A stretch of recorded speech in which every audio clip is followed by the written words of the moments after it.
ಶ್ರೀಗುರುಭ್ಯೋ ನಮಃ. ಹರಿ ಓಂ. ಶುದ್ಧಾನಂದೋರು ಸಂವಿದ್ಯುತಿಬಲಬಹುಲೋದಾರ್ಯವೀರ್ಯಾದಿದೇಹಂ ಚಿಂತಾ ಸಂತಾಪಲೇಪೋದ್ಭವಮೂರ್ತಿಮುಖರಾಶೇಷದೋಷಾತಿದೂರಂ ಸದ್ಭಿರ್ವೈರಾಗ್ಯಭಕ್ತಿಶ್ರುತಿಮತಿನಿಯತಧ್ಯಾನಜಜ್ಞಾನಯೋಗಾತ್ ಗಮ್ಯಂ ವಂದೇ ಮುಕುಂದಾಭಿಧಮಮಲಮಲಂ ಬ್ರಹ್ಮವೇದಾಂತವೇದ್ಯಂ ಅಭ್ರಮಂ ಭಂಗರಹಿತಂ ಅಜಡಂ ವಿಮಲಂ ಸದಾ ಆನಂದತೀರ್ಥಮತುಳಂ ಭಜೆ ತಾಪತ್ರಯಾಪಹಂ ಮೂಕೋಪಿ ಯತ್ಪ್ರಸಾದೇನ ಮುಕುಂದಶಯನಾಯತೆ ರಾಜರಾಜಾಯತೆ ರಿಕ್ತೋ ರಾಘವೇಂದ್ರಂ ತಮಾಶ್ರಯೇ ಆಪಾದಮೌಲಿಪರ್ಯಂತಂ ಗುರುಣಾಮಾಕೃತಿಂ ಸ್ಮರೇತ್ ತೇನ ವಿಘ್ನಾಃ ಪ್ರಣಶ್ಯಂತಿ ಸಿದ್ಧ್ಯಂತಿ ಚ ಮನೋರಥಾಃ ಆಪದಾಮಪಹರ್ತಾರಂ ದಾತಾರಂ ಸರ್ವಸಂಪದಾಂ ಲೋಕಾಭಿರಾಮಂ ಶ್ರೀರಾಮಂ ಭೂಯೋ ಭೂಯೋ ನಮಾಮ್ಯಹಂ. ಶ್ರೀ ಹರಿವಾಯು ಗುರುಗಳ ಚರಣಾರವಿಂದಗಳಲ್ಲಿ ಭಕ್ತಿಪೂರ್ವಕ ಪ್ರಣಾಮಗಳನ್ನು ಅರ್ಪಿಸಿ ಶ್ರೀಮದ್ ರಾಮಾಯಣದ ಬಾಲಕಾಂಡದಲ್ಲಿ ಬರುವಂತಹ ಕೆಲವು ಚಿಂತನೆಗಳನ್ನು ಅನುಸಂಧಾನ ಮಾಡ್ತಾ ಬರ್ತಾ ಇದ್ವಿ. ಪರಶುರಾಮ ದೇವರು ಶ್ರೀರಾಮನೊಟ್ಟಿಗೆ ಯುದ್ಧ ಮಾಡ್ತಾರೆ. ಯುದ್ಧ ಮಾಡ್ತಾ ಮಾಡ್ತಾ ಶಾರ್ಗಪಾಣಿ ಶ್ರೀರಾಮನನ್ನು ನೋಡಿ ಹೇಳಿದರಂತೆ, ರಾಮ, ನಾನು ಸೋತಿದ್ದೇನೆ ಅಂತ. ಪರಶುರಾಮನಿಗೆ ಸೋಲು ಅಂತಿಲ್ಲ. ಆದರೂ ಕೂಡ ರಾಮನ ಮುಂದೆ ನಾನು ಸೋತೆ ಅಂತ ಹೇಳಿ, ನನ್ನೊಳಗೊಬ್ಬ ಇದ್ದಾನೆ ತಪೋಮಯ, ನೀನು ಬಿಲ್ಲಿಗೆ ಹೂಡಿದಂತಹ ಬಾಣವನ್ನು ವ್ಯರ್ಥ ಮಾಡಬೇಡ, ಆ ತಪೋಮಯನ ಮೇಲೆ ಪ್ರಯೋಗಿಸು ಅಂತ ಪರಶುರಾಮ ಹೇಳಿದ. ಪರಶುರಾಮನ ಮಾತಿನಂತೆ ಶ್ರೀರಾಮಚಂದ್ರ ತಾನು ಬಿಲ್ಲಿಗೆ ಹೂಡಿದಂಥ ಬಾಣವನ್ನು ಆ ತಪೋಮಯ ಮೇಲೆ ಪ್ರಯೋಗ ಮಾಡಿದ. ಅವನಿಗೆ ತಪೋಮಯ ಹಾಗೂ ಲೋಕಮಯ ಅಂತ ಬೇರೆ ಬೇರೆ ಹೆಸರುಗಳು ಇದ್ದಾವೆ. ಅವನೊಬ್ಬ ಅಸುರ. ಆ ಅಸುರ ಹಿಂದೆ ತಪಸ್ಸು ಮಾಡಿ ಕೇಳ್ಕೊಂಡಂತೆ.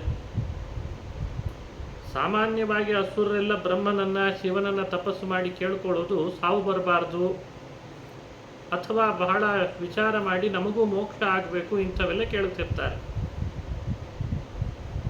ಈತನೂ ಕೂಡ ತಪಸ್ಸು ಮಾಡಿ ಕೇಳ್ಕೊಂಡಿದ್ದ, ನನಗೆ ಸಾವು ಬರಬಾರ್ದು ಅಂತ. ಬ್ರಹ್ಮದೇವರು ವರ ಕೊಡುವಾಗ ಸಾವು ಬರಬಾರ್ದು ಅಂತ ವರ ಕೊಡ್ಲಿಕ್ಕೆ ಬರಲ್ಲ ಅಂತ ಅವನಿಗೂ ಗೊತ್ತಿದೆ, ಆದರೂ ವರ ಹಾಗೆ ಕೇಳ್ತಿದ್ದಾನೆ. ಹಾಗಾದರೆ ವಿಷ್ಣುವಿಗೆ ಎಂದು ಸೋಲಾಗ್ತದೋ ಅಂದು ಸಾವು ಅಂತ ಅವನಿಗೆ ಬಹಳ ಸಂತೋಷ ಆಯಿತು. ವಿಷ್ಣುವಿಗೆ ಸೋಲೇ ಇಲ್ಲ, ನನಗೆ ಸಾವೇ ಇಲ್ಲ ಅಂತ ಅನ್ಕೊಂಡ. ಅಂತೂ ಈ ವರ ಪಡ್ಕೊಂಡು ಬಂದ. ಅಲ್ಲಲ್ಲಿ ಕೆಲವರು ಉಪನ್ಯಾಸ ಹೇಳ್ತಾ ಇದ್ರಂತೆ, ಯಾರು ವಿಷ್ಣುವಿನ ಸಾಮೀಪ್ಯವನ್ನು ಪಡಿತಾರೆ, ಅವನ ದೇಹದಲ್ಲಿ ಪ್ರವೇಶ ಮಾಡಿಬಿಡ್ತಾರೆ, ಅವರೇ ಮುಕ್ತರು. ಅವರಿಗೆ ವಿಷ್ಣು ದೇಹ ಪ್ರವೇಶ ಆಯಿತು ಅಂದರೆ ಅವತ್ತಿನಿಂದ ಅವರಿಗೆ ಸಾವೇ ಇಲ್ಲ ಅಂತ. ಶಿವನ ವರ ಪಡ್ಕೊಂಡ, ನನಗೆ ವಿಷ್ಣುವಿನ ಶರೀರದಲ್ಲಿ ಅವಕಾಶ ಕೊಡಿಸ್ಬೇಕು ಅಂತ. ಬ್ರಹ್ಮವರ ಕೊಟ್ಟ, ಶಿವನೂ ವರ ಕೊಟ್ಟ. ವಿಷ್ಣುವಿನ ಬಳಿಗೆ ಬರಬೇಕು ಅಂದಾಗ ವಿಷ್ಣುನೇ ಪರಶುರಾಮ ಅಂತಾಗಿತ್ತಲ್ಲ. ಹಾಗಾಗಿ ಪರಶುರಾಮನ ಹತ್ರ ಬಂದು ಕೇಳಿದ್ನಂತೆ, ವರ ಕೊಟ್ಟಿದ್ದಾರೆ ನನಗೆ, ನಾನು ನಿಮ್ಮ ದೇಹದಲ್ಲಿ ಅವಕಾಶ ಪಡಿಬೇಕು ಅಂತ ಬಂದಿದ್ದೇನೆ ಅಂತ. ಪರಶುರಾಮ ದೇವರು ಶಿವ ಕೊಟ್ಟ ವರವನ್ನು ಮುರಿಲಿಕ್ಕೆ ಬರ್ತಿದ್ರೂ ಕೂಡ ಆಯ್ತು ಬಂದು ಸೇರ್ಕೊ ಅಂತ ತಮ್ಮ ಹೊಟ್ಟೆ ಒಳಗೆ ಅವಕಾಶ ಕೊಟ್ಟಿದ್ರಂತೆ. ಅವನಿಗೆ ತಪೋಮಯ ಅಂತ ಯಾಕೆ ಹೆಸರಿತ್ತು ಅಂದರೆ, ಯಾರ್ಯಾರು ಪುಣ್ಯದ ಕೆಲಸಗಳನ್ನು ಮಾಡ್ತಾರೆ, ತಪಸ್ಸನ್ನು ಆಚರಿಸ್ತಾರೆ, ಪಾರಾಯಣ ಮಾಡ್ತಾರೆ, ಅಂಥವರ ಪುಣ್ಯಗಳನ್ನು ಕೂಡ ಬೇರೆ ಬೇರೆ ರೂಪದಿಂದ ಅಪಹರಣ ಮಾಡ್ತಾ ಇದ್ದ. ಹಾಗಾಗಿ ಅವನು ಲೋಕಮಯ ತಪೋಮಯ ಅಂತ ಪ್ರಸಿದ್ಧನಾದವನು. ಲೋಕದ ಸಜ್ಜನರ ಪುಣ್ಯ ಎಲ್ಲ ಅಪಹರಿಸಿದರೆ ಸಜ್ಜನರ ಗತಿ ಏನು? ಇವತ್ತು ಎಷ್ಟೋ ಜನ ಒಳ್ಳೆಯವರ ಹಣವನ್ನು ಕೊಳ್ಳೆ ಹೊಡೆಯೋರಿದ್ದಾರೋ ಇಲ್ಲ, ಅಧಿಕಾರದ ದುರುಪಯೋಗದಿಂದ. ಹಾಗೆ ಇವನಿಗೂ ಕೂಡ ಬ್ರಹ್ಮದೇವರ ವರ ಬಂತು. ಬ್ರಹ್ಮದೇವರ ವರ ಅಂದರೆ ಅದು ಸವಲತ್ತು ಬಂತು, ಸವಲತ್ತು ಸಿಕ್ತು. ಹಾಗಾಗಿ ಬೇರೆಯವರ ಪುಣ್ಯವನ್ನೆಲ್ಲ ಅಪಹರಣ ಮಾಡಲಿಕ್ಕೆ ಪ್ರಾರಂಭ ಮಾಡಿದ್ದ. ಯಾರೂ ಏನೂ ಮಾತನಾಡೋ ಹಾಗಿರಲಿಲ್ಲ, ಯಾಕೆಂದರೆ ಪರಶುರಾಮನ ದೇಹದಲ್ಲಿ ಬೇರೆ ಸೇರ್ಕೊಂಡು ಬಿಟ್ಟಿದ್ದ. ಅವನಿಗೆ ತಲೆ ಒಳಗೇನು ಅಂದರೆ ಪರಶುರಾಮ ವಿಷ್ಣು, ಅವನು ಎಲ್ಲೇ ಯುದ್ಧ ಮಾಡಿದರೂ ಅವನಿಗೆ ಸೋಲೇ ಇಲ್ಲ, ನನಗೆ ಸಾವೂ ಇಲ್ಲ ಅಂತ ಆಲೋಚನೆ ಮಾಡಿಕೊಂಡಿದ್ದ. ವಿಷ್ಣುವಿನ ದೇಹದಲ್ಲಿ ಪ್ರವೇಶ ಮಾಡಿಬಿಟ್ರಂತೂ ವಿಷ್ಣು ಲೋಕವೇ ಸಿಕ್ಬಿಟ್ರೆ ಮೋಕ್ಷ ಸಿಕ್ಕ ಹಾಗೆ ಅಂತ ಅದು ಬೇರೆ ತಲೆಯಲ್ಲಿ ಕೂತ್ಕೊಂಡಿತ್ತು. ಏನೆಲ್ಲ ಯೋಚನೆ ಮಾಡಿರ್ತಾರೆ ನೋಡಿ. ಸಮಾಜದಲ್ಲಿ ಇಂಥವರು ಇದ್ದಾರೆ,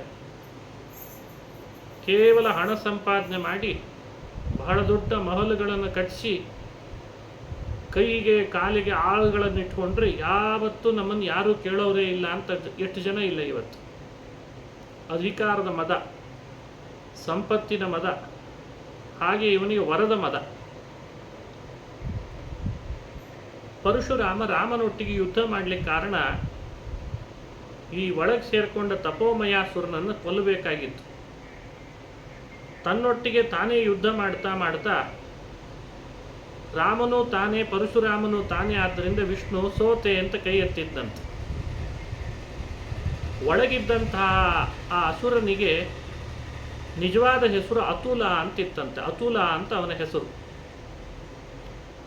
ಆ ಅತುಲಾಸುರ ಪರಶುರಾಮ ಸೋತೆ ಅಂತ ಕೈ ಎತ್ತಿದ ಕೂಡಲೇ ಅವನಿಗೆ ಸಂಶಯ ಬಂದ್ಬಿಡ್ತಂತೆ.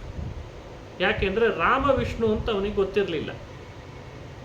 ವಿಪರ್ಯಾಸ ಎಂಥದ್ದು ನೋಡಿ, ರಾಮಾಯಣವೇ ಹೇಳಿಕೊಡ್ತದೆ. ರಾಮನನ್ನು ವಿಷ್ಣು ಅಂತ ತಿಳಿಯದೇ ಇದ್ದಂಥ ಒಬ್ಬ ವ್ಯಕ್ತಿ ಇದ್ದ, ಪರಶುರಾಮನನ್ನು ವಿಷ್ಣು ಅಂತ ತಿಳಿದಿದ್ದ.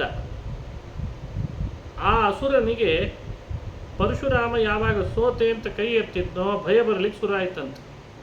ಅಯ್ಯೋಯ್ಯೋ, ಬ್ರಹ್ಮನ ವರ ಪಡೆಯುವಾಗ ನಾನು ಎಂದೂ ವಿಷ್ಣುವಿಗೆ ಸೋಲಿಲ್ಲ ಅಂತ ತಿಳ್ಕೊಂಡು ವರ ಪಡೆದಿದ್ದೆ, ನೋಡಿದರೆ ವಿಷ್ಣುವೂ ಸೋತ್ಬಿಟ್ನಲ್ಲ ಅಂತ ವಿಷ್ಣುವಿಗೆ ಸೋಲಿನ ಚಿಂತನೆ ಮಾಡಿಬಿಟ್ಟೆ. ಅಷ್ಟೇ ಅಲ್ಲದೇನೆ ಪರಶುರಾಮ ಏನು ಮಾಡಿದ, ನಾನಂತೂ ಸೋತಿದ್ದೇನೆ, ರಾಮನ ಹತ್ರ ಸೋತ ಮೇಲೆ ರಾಮ ನನ್ನ ಮೇಲೆ ಬಾಣ ಬಿಡ್ತಾನೆ, ನನ್ನ ಮೇಲೆ ಬಿಡುವಂಥ ಬಾಣ ನಿನಗೂ ತಗಲ್ತದೆ, ನೀನು ಹೊರಗೆ ಹೋದ್ರಾದರೂ ಬದುಕ್ತಿ ನೋಡು ಅಂತ ಹೆದರಿಸ್ಬಿಟ್ನಂತೆ. ರಾಮನಿಗೆ ಬಾಣ ಬಿಡ್ಲಿಕ್ಕೆ ಬೇರೆ ಹೇಳಿದಾನೆ. ಒಳಗಡೆ ಇದ್ದಂಥ ಅತುಲಾಸುರನಿಗೆ ಪರಶುರಾಮ, ನಾನು ಸೋತಿದ್ದೇನೆ, ನನ್ನ ಮೇಲೆ ಬಾಣ ಬಿಡ್ತಾನೆ ರಾಮ, ನೀನೇನು ನೋಡ್ಕೋ ಅಂತಂದ್ಬಿಟ್ಟ.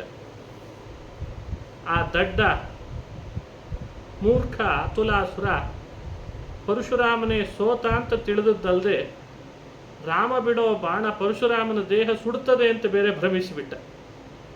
ಇಲ್ಲಿದ್ರೆ ಇನ್ನು ನನಗೆ ಜಾಗ ಇಲ್ಲ ಅಂದ್ಕೊಂಡು ಆ ಪರಶುರಾಮನ ದೇಹದಿಂದ ಹೊರಬಂದ. ರಾಮ ಬಾಣ ಬಿಟ್ಟದ್ದು ಪರಶುರಾಮನಿಗಲ್ಲ, ಹೊರಬಂದಂಥ ಅತುಲಾಸುರನ ಮೇಲೆ ಬಿಟ್ಬಿಟ್ಟ. ಅತುಲಾಸುರ ಸುಟ್ಟು ಭಸ್ಮನಾದ. ಹೀಗೊಂದು ಘಟನೆ ನಡೆದದ್ದನ್ನು ಉಲ್ಲೇಖ ಮಾಡ್ತಾ ಇದೆ ರಾಮಾಯಣ. ಈ ಚರಿತ್ರೆ ನಮಗೆಲ್ಲ ಮಾರ್ಗದರ್ಶಕ ಅಂತಾರೆ. ಆಮೇಲೆ ರಾಮ ಪರಶುರಾಮರು ಹತ್ರ ಬಂದರು, ಪರಸ್ಪರ ಆಲಿಂಗನ ಮಾಡಿಕೊಂಡ್ರು, ಅವರ ದೇಹದ ಪ್ರಕಾಶ ಒಂದಾಯಿತು, ದೇವತೆಗಳೆಲ್ಲ ಪುಷ್ಪವೃಷ್ಟಿ ಸುರಿದ್ರು. ದಶರಥ ರಾಜನಿಗೆ ಆಗ ಮತ್ತಷ್ಟು ಸಂಶಯ ದೂರ ಆಗಿ ದೃಢವಾದ ಪ್ರಮೇಯ ತಿಳುವಳಿಕೆಗೆ ಬಂತಂತೆ. ಅವನಿಗೆ ಪರಶುರಾಮ ರಾಮರು ಬೇರೆ ಬೇರೆ ಅನ್ನೋ ಸ್ವಲ್ಪ ಸಂಶಯ ಉಳಿದಿತ್ತು. ಒಂದಾದಾಗ ಅರ್ಥ ಆಯಿತು, ರಾಮನೇ ಪರಶುರಾಮ, ಪರಶುರಾಮನೇ ರಾಮ ಅಂತ ತಿಳಿದ. ಈ ಚರಿತ್ರೆ ನಮಗೇನು ತಿಳುವಳಿಕೆ ಕೊಡ್ತದೆ ಅಂದರೆ, ರಾಮ ಪರಶುರಾಮರಲ್ಲಿ ಭೇದ ಚಿಂತನೆ ಮಾಡಬಾರ್ದು.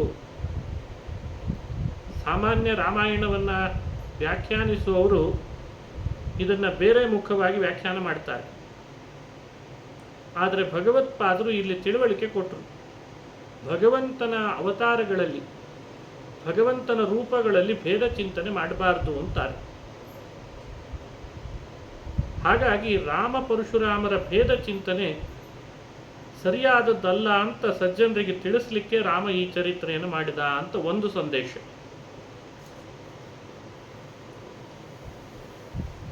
ಇನ್ನೊಂದು, ಆ ಅಸುರ ಇದ್ನಲ್ಲ, ತಪೋಮಯಾಸುರ, ಅವನಿಗೆ ಬ್ರಹ್ಮದೇವರ ಶಿವನ ವರ ಇತ್ತು. ವರಬಲದಿಂದ ಬಹಳ ಹಾರಾಡ್ತಾ ಇದ್ದ. ಯಾರು ಏನೂ ಮಾಡಲಿಕ್ಕೆ ಆಗ್ತಾ ಇರಲಿಲ್ಲ. ಪರಶುರಾಮನ ಬುದ್ಧಿವಂತಿಕೆಯಿಂದ ಅವನಿಗೆ ಸೋಲಾಯಿತು, ಸಾವಾಯಿತು ಅಂತಾರೆ. ವಾಲ್ಮೀಕಿಗಳು ಕೂಡ ಇದನ್ನ ಉಲ್ಲೇಖ ಮಾಡಿ ಹೇಳ್ತಾರೆ. ಲೋಕಮಯಾಸುರನನ್ನ ಪರಶುರಾಮನ ವಿಶೇಷವಾದ ಮಹಿಮೆಯಿಂದಲೇ ಕೊಂದದ್ದು ಅಂತ. ಹಾಗಾಗಿ ಈ ಚರಿತ್ರೆ ನಾವು ಅಂದ್ಕೊಳ್ತೀವಿ, ಸಮಾಜದೊಳಗೆ ಬೇರೆ ಬೇರೆ ಥರದ ಸವಲತ್ತು ತೊಗೊಂಡ್ಬಿಟ್ರೆ ಸಾಕು, ಎಲ್ಲಿ ಬೇಕಾದಲ್ಲೂ ನಾವೇ ಗೆದ್ದು ಬಿಡ್ತೇವೆ ಅಂತ. ಯಾಕಂದರೆ ಅವನಿಗೆ ಬ್ರಹ್ಮದೇವರ ವರದ ಸವಲತ್ತಿತ್ತು, ಶಿವನ ವರದ ಸವಲತ್ತಿತ್ತು, ಮೇಲಾಗಿ ವಿಷ್ಣುವಿನ ದೇಹ ಸೇರಿಕೊಂಡಿದ್ದ. ಲೋಕದಲ್ಲಿರೋದೇ 3 ದೇವತೆಗಳು, ಬ್ರಹ್ಮ, ವಿಷ್ಣು, ಮಹೇಶ್ವರ. ಬ್ರಹ್ಮನ ವರ, ಶಿವನ ವರ, ವಿಷ್ಣುವಿನ ದೇಹದ ಪ್ರವೇಶ.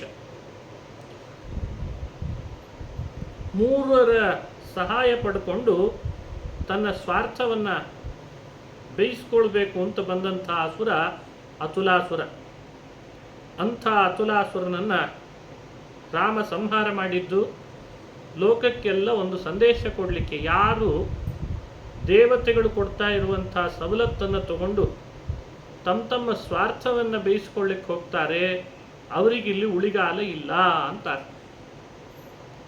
ಸ್ವಾರ್ಥ ಬಹಳ ಕೆಟ್ಟ.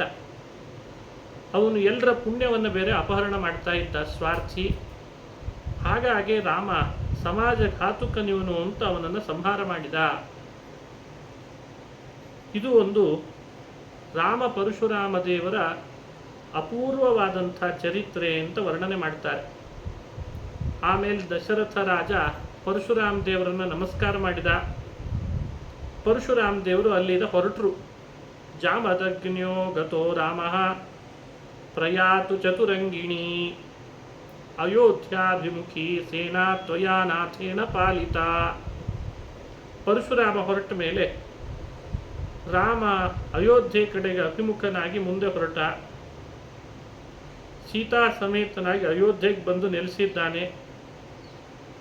ಸುಮಾರು ವರ್ಷಗಳ ಕಾಲ ರಾಮ ಸೀತೆ ಒಟ್ಟಿಗೆ ಸಂತೋಷದಿಂದ ಇದ್ದ ಅಂತ ವರ್ಣನೆ ಮಾಡ್ತಾರೆ. ರೇಮಿರೇ ಮುದಿತಾ ಸರ್ವಾಹ ಭ್ರಾತೃಭಿ ಸಹಿತಾರ್ಹ. ಆಗ್ತಾನೆ ವಿವಾಹಿತರಾದಂಥ ದಂಪತಿಗಳು ಸುಖಭೋಗವನ್ನು ಅನುಭವಿಸಬೇಕಾದದ್ದು. ಅದನ್ನು 4 ಮಕ್ಕಳು 4 ತಮ್ಮ ಪತ್ನಿಯರೊಟ್ಟಿಗೆ ಯಥೇಚ್ಛವಾಗಿ ಅನುಭವಿಸಿದ್ದನ್ನು ವಾಲ್ಮೀಕಿ ರಾಮಾಯಣ ನಮಗೆ ಮಾಹಿತಿ ಕೊಡ್ತದೆ. ಇದರಿಂದ ಏನು ತಿಳಿಯುತ್ತದೆ ಅಂದರೆ, ಆ ವಯಸ್ಸಿಗೆ ಮನುಷ್ಯರಾದವರು ಯಾವ ರೀತಿ ಸುಖಭೋಗಗಳನ್ನು ಅನುಭವಿಸಬೇಕೋ ಅದನ್ನು ಅನುಭವಿಸಲೇಬೇಕಂತ. ಸಮಾಜದಲ್ಲಿ ಏನಾಗಿದೆ ಇತ್ತೀಚೆಗೆ ಅಂದರೆ, ಆಗ್ತಾನೆ ವಿವಾಹ ಮಾಡಿಕೊಂಡಿರ್ತಾರೆ, ಅವರಿಗೆ ವೈರಾಗ್ಯದ ಉಪದೇಶ ಮಾಡೋದು. ಹಲ್ಲೆಲ್ಲ ಬಿದ್ದೋಗಿರ್ತದೆ, ಹಣ್ಣು ಮುದುಕರಾಗಿರ್ತಾರೆ, ವಯಸ್ಸಾಗಿರ್ತದೆ, ಅವರಿಗೆ ಶೃಂಗಾರದ ಉಪದೇಶ ಮಾಡೋದು, ಭೋಗದ ವಿಷಯವನ್ನು. ಇದೇ ಏರಿಳಿತ, ಉಪದೇಶದ ಏರಿಳಿತ ಅಂದರೆ ಇದೆ ಅಂತಾರೆ. ಯಾವ ಕಾಲಕ್ಕೆ ಯಾವ ವಯಸ್ಸಿಗೆ ಯಾರಿಗೆ ಯಾವುದನ್ನು ಉಪದೇಶ ಮಾಡಬೇಕು ಅಂತ ವಿವರಣೆ ಚೆನ್ನಾಗಿ ಗೊತ್ತಿರಬೇಕು. ಉಪದೇಶ ಮಾಡೋರಿಗೆ ತಿಳುವಳಿಕೆ ಇರಬೇಕು. ಕುಮಾರಾಶ್ಚ ಮಹಾತ್ಮಾನೋ ವೀರ್ಯೇಣ ಪ್ರತಿಮಾ ಭುವಿ ಕೃತದಾರಾಹ ಕೃತಾಸ್ತ್ರಾಶ್ಚ ಸದನಾಹ ಸಸುಹೃಜ್ಜನಾಹ ಅಂತ ವಾಲ್ಮೀಕಿಗಳು ಹೇಳ್ತಾರೆ. ಭಾರೀ ಪರಾಕ್ರಮಿಗಳಾಗಿದ್ದರು, ತಮ್ಮ ಪತ್ನಿಯರೊಟ್ಟಿಗೆ ವಿಹಾರ ಮಾಡ್ತಾ ಇದ್ದರು, ಅಸ್ತ್ರ ತಿಳಿದವರಾಗಿದ್ದರು, ಸಂಪದ್ಭರಿತರಾಗಿದ್ದರು, ಬಂಧುಗಳೊಟ್ಟಿಗೆ ಸದಾ ಕಲಿತು ಅವರೊಟ್ಟಿಗೆನೂ ಇರ್ತಾ ಇದ್ದರು. ವಾಲ್ಮೀಕಿಗಳ ಮಾತು ಕೇಳಿದರೆ ಮನೆಯಲ್ಲಿ ಹುಟ್ಟಿದಂಥ ಮಕ್ಕಳು ಹೇಗಿರಬೇಕು ಅಂತನ್ಲಿಕ್ಕೆ ಇದು ನಿದರ್ಶನ ಅಂತ ಗೊತ್ತಾಗ್ತದೆ. ಶುಶ್ರೂಷಮಾಣಾ ಪಿತರಂ ವರ್ತಯಂತಿ ನರಷಭಾ. ಸಾಮಾನ್ಯ ಮಕ್ಕಳು ವಿವಾಹ ಆದ ಕೂಡಲೇ ಹೆಂಡತಿ ಹಿಂದಿಂದೆ ಬೀಳೋದು ಜಾಸ್ತಿ, ಅಪ್ಪ ಅಮ್ಮಂದ್ರನ್ನು ಮರೆತು ಹೋಗ್ತಾರೆ. ಆದರೆ ವಾಲ್ಮೀಕಿಗಳು ಹೇಳ್ತಾರೆ, ವಿವಾಹಿತರಾಗಿ ಬಂದರೂ ಕೂಡ ತಮ್ಮ ತಂದೆ ತಾಯಿಯಂದ್ರ ಸೇವೆಯನ್ನು ಎಂದೂ 4 ಮಕ್ಕಳು ಮರಿತಿರಲಿಲ್ಲ ಅಂತಾರೆ. ಈಗೆಲ್ಲ ಆ ಥರದ್ದೊಂದು ವಾತಾವರಣ ಶುರು ಆಗಿದೆ. ವಿವಾಹ ಮಾಡಿಕೊಂಡು ಕೂಡಲೇ ಕೆಲವು ಕಡೆ ಭಾಷೆಯಲ್ಲಿ ಹೇಳ್ತಾರೆ 2 ಕೊಂಬು ಬಂದಿದೆ ಅವನಿಗೆ ಅಂತ. ಹಣ ಸಂಪಾದನೆ ಮಾಡಲಿಕ್ಕೆ ಶುರು ಮಾಡಿದ ಕೂಡಲೇ ಒಂದು ಕೊಂಬು ಬಂದ ಹಾಗೆ ಆಡ್ತಾರೆ ಅಂತಾರೆ. ಹಣ ಸಂಪಾದನೆ, ಯೌವನ ಹಾಗೂ ವಿವಾಹ ಇವೆಲ್ಲ ಆದಾಗ ಮನುಷ್ಯ ತನ್ನ ತಂದೆ ತಾಯಿಯಂದ್ರ ಬಗ್ಗೆ ತಾತ್ಸಾರ ತೋರಿಸ್ತಾನೆ. ಆದರೆ ರಾಮ ಲಕ್ಷ್ಮಣ ಭರತ ಶತ್ರುಘ್ನರು ಮಾತ್ರ ವಿವಾಹ ಆದರೂ ಮೊದಲಿದ್ದಂತೆ ತಂದೆ ತಾಯಿಯಂದ್ರ ಸೇವೆಯಲ್ಲಿ ಮಾತ್ರ ಯಾವತ್ತೂ ಹಿಂದೇಟು ಹಾಕಲಿಲ್ಲ. ಕಾಲೇ ಕಾಲೇತು ನೀತಿಜ್ಞಾಹ ತೋಷಯಂತೋ ಗುರುಂ ಗುಣೈಹಿ ಅಂತಾರೆ. ಸಮಯ ಸಮಯಕ್ಕೆ ಯಾವ್ಯಾವ ಥರದ ನೀತಿಶಾಸ್ತ್ರದ ವಿಷಯಗಳನ್ನು ಲೋಕಕ್ಕೆ ಪ್ರಸ್ತುತಪಡಿಸ್ಬೇಕೋ ಅದನ್ನು ಪ್ರಸ್ತುತಪಡಿಸ್ತಾನೆ ಇದ್ರಂತೆ. ತಾವೂ ತಿಳಿದಿದ್ರು, ಅದರಿಂದ ತಂದೆಯನ್ನು ಬಹಳ ಸಂತೋಷನೂ ಪಡಿಸ್ತಾ ಇದ್ರು ಅಂತಾರೆ ವಾಲ್ಮೀಕಿಗಳು. ಕಸ್ಯಚಿತ್ವಥ ಕಾಲಸ್ಯ ರಾಜ ದಶರಥ ಸುತಂ ಅಭಿವಾದಯಿತುಂ ಪ್ರಾಪ್ತಂ ಶ್ಯಾಮಂ ಕಮಲಲೋಚನಂ ಅಕ್ಲಿಷ್ಟಕಾರಿಣಂ ಶೂರಂ ಪರಸೈನ್ಯ ವಿಮರ್ದನಂ ವಿನಯಂ ದೇಹಯೋಗೇನ ಸಂಪ್ರಾಪ್ತಮಿವ ಸಂಸ್ಥಿತಂ. ಇದಕ್ಕಿಂತ ಏನು ಬೇಕು? ದಶರಥ ರಾಜನಿಗೆ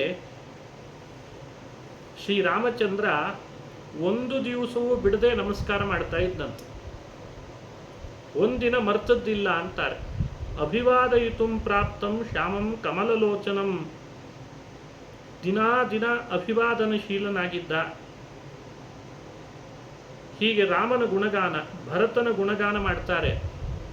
ಲಕ್ಷ್ಮಣನ ಬಗ್ಗೆ, ಪ್ರತಿಯೊಬ್ಬರ ಬಗ್ಗೆಯೂ ಕೂಡ, ರಾಮನ ಬಗ್ಗೆ, ಲಕ್ಷ್ಮಣನ ಬಗ್ಗೆ, ಭರತನ ಬಗ್ಗೆ, ಶತ್ರುಘ್ನನ ಬಗ್ಗೆ ವಾಲ್ಮೀಕಿಗಳು ಹೇಳುವ ಮಾತು ಕೇಳಿಬಿಟ್ರೆ ಹೇಗಿರಬೇಕು ಮಕ್ಕಳು ಮನೆಯೊಳಗೆ ಅಂತನ್ನೋದಕ್ಕೆ ಇದೊಂದು ಸ್ಫೂರ್ತಿ ಇದೆ, ಸಂದೇಶ ಅಂತ ನಮಗೆ ತಿಳಿದು ಬರ್ತದೆ. ಇದೆಲ್ಲ ರಾಮಾಯಣದಿಂದ ತಿಳಿಬೇಕಾದಂಥ ಸಂದೇಶ. ಸೀತೆ ಹೇಗಿದ್ದು, ಆಗ್ತಾನೆ ಸೊಸೆಯಾಗಿ ಮನೆಗೆ ಬಂದಿದ್ದಾಳೆ, ಅವಳ ನಡೆನುಡಿಗಳು ಹೇಗಿತ್ತು, ಮನೆಗೆ ಆಗ್ತಾನೆ ಬರುವ ಸೊಸೆ ಹೇಗಿರಬೇಕು ಅಂತನ್ಲಿಕ್ಕೂ ಇದು ನಿದರ್ಶನ ಅಂತಾರೆ.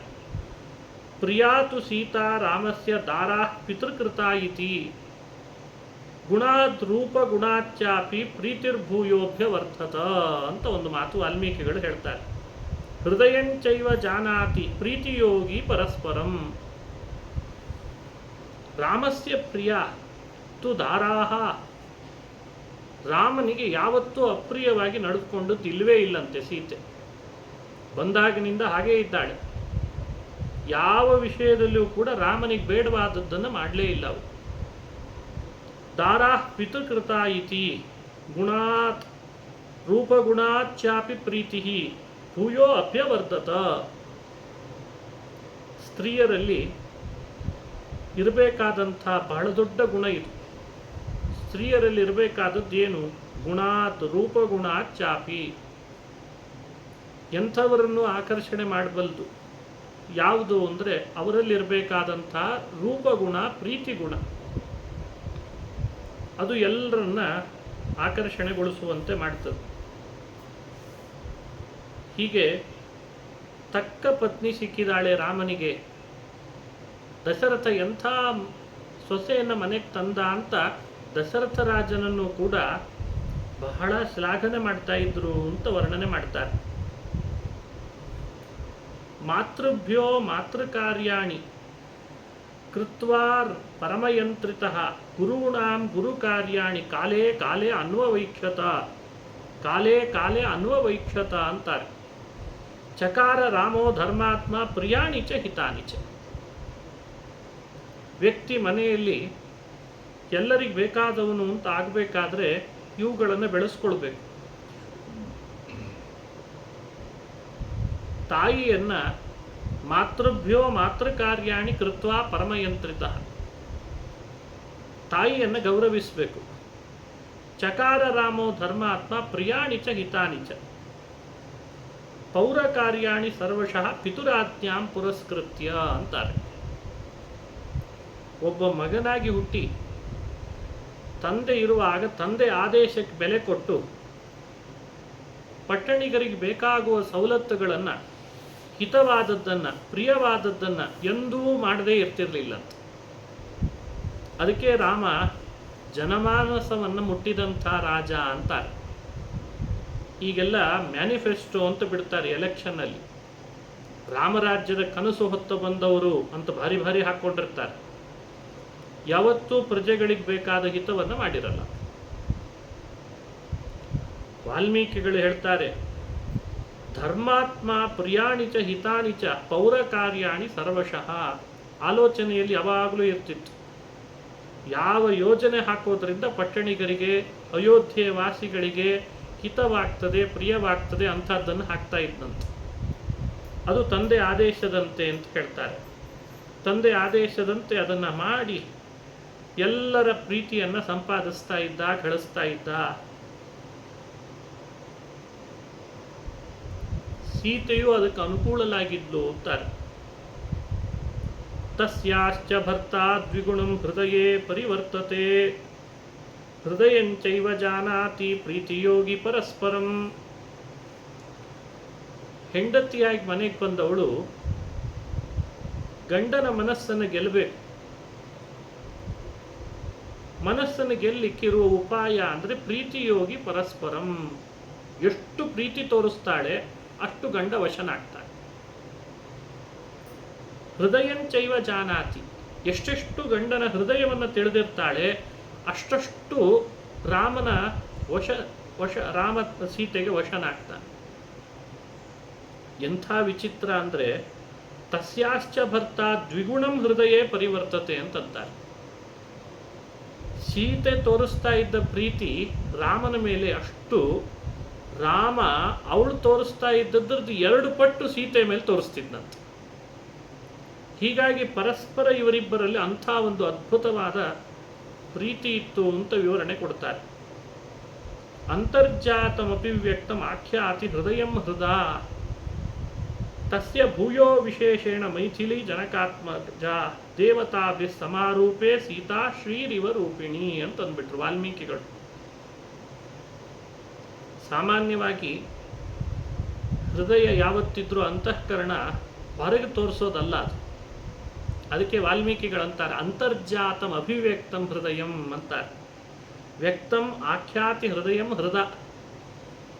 ಅಂತಃಕರಣ ಒಳಗಿರೋದಲ್ವೇ, ಅದನ್ನು ಹೊರಗೆ ತೋರಿಸಲಾರೆವು.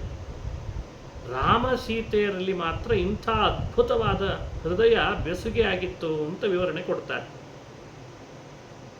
ಅಂಥ ಹೃದಯ ಇಬ್ಬರಲ್ಲಿ ಬೆಸದಿತ್ತಂತೆ. ತಸ್ಯ ಭೂಯೋ ವಿಶೇಷೇಣ ಮೈಥಿಲಿ ಜನಕಾತ್ಮಜ. ರಾಮನ ಪ್ರೀತಿ ಸೀತೆಯ ಮೇಲೆ ಹೆಚ್ಚೋ, ಸೀತೆಯ ಅಂತಃಕರಣ ರಾಮನ ಮೇಲೆ ಹೆಚ್ಚೋ ಅಂತ ಪರಸ್ಪರವಾಗಿ ಇಬ್ಬರಲ್ಲಿಯೂ ಇರುವಂಥ ಅಂತಃಕರಣವನ್ನು ಅಳಿಲಾಜು ಅಷ್ಟು ಅಂತಃಕರಣ ಇತ್ತಂತೆ. ರೂಪದಿಂದ ಸೀತೆ ಲಕ್ಷ್ಮಿ ಇದ್ದಾಗೆ ಇದ್ಲು ಅಂತ ವಾಲ್ಮೀಕಿಗಳು ಹೇಳಿಬಿಡ್ತಾರೆ. ದೇವತಾಭಿ ಸಮಾರೂಪೆ ಸೀತಾ ಶ್ರೀರಿವ ರೂಪಿಣಿ. ಶ್ರೀ ಅಂತ ಶಬ್ದ ಹಾಕಿದ್ದಾರೆ. ಶ್ರೀ ಅಂದರೆ ಲಕ್ಷ್ಮಿ.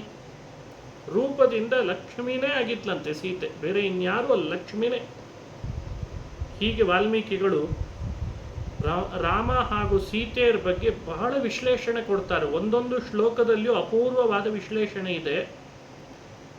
ಸಾಮಾನ್ಯ ಸಂಸ್ಕೃತ ಬಲ್ಲವನು ವಾಲ್ಮೀಕಿಗಳ ಮಾತುಗಳನ್ನು ಆಲಿಸಿದರೆ ಬಹಳ ಅರ್ಥ ತಿಳಿದುಕೊಳ್ಳಿಕ್ಕೆ ಸಾಧ್ಯ.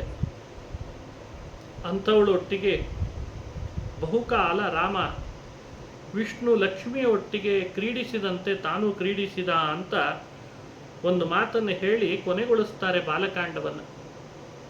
ತಯಾ ಸ ರಾಜಋಷಿ ಸುತೋಭಿರಾಮಯ ವಿಭುಶ್ರಿಯಾ ವಿಷ್ಣುರಿವಾಮರೇಶ್ವರಃ ಅತೀವ ರಾಮ ಶುಶುಭೆ ಅತಿ ಕಾಮಯ ವಿಭುಶ್ರಿಯಾ ವಿಷ್ಣುರಿವಾಮರೇಶ್ವರಃ.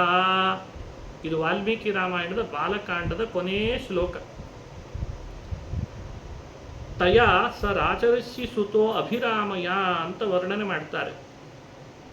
ರಾಜಕನ್ಯೆಯಾದ ಸೀತೆಯೊಟ್ಟಿಗೆ ರಾಜರ್ಷಿಯ ಮಗನಾದಂಥ ರಾಮ ಬಹಳ ಚೆನ್ನಾಗಿ ದಾಂಪತ್ಯ ನಡೆಸ್ತಾ ಇದ್ದ, ಬಹಳ ಶೋಭಿಸ್ತಾ ಇದ್ದ ಅಂತ ವರ್ಣನೆ ಮಾಡ್ತಾರೆ.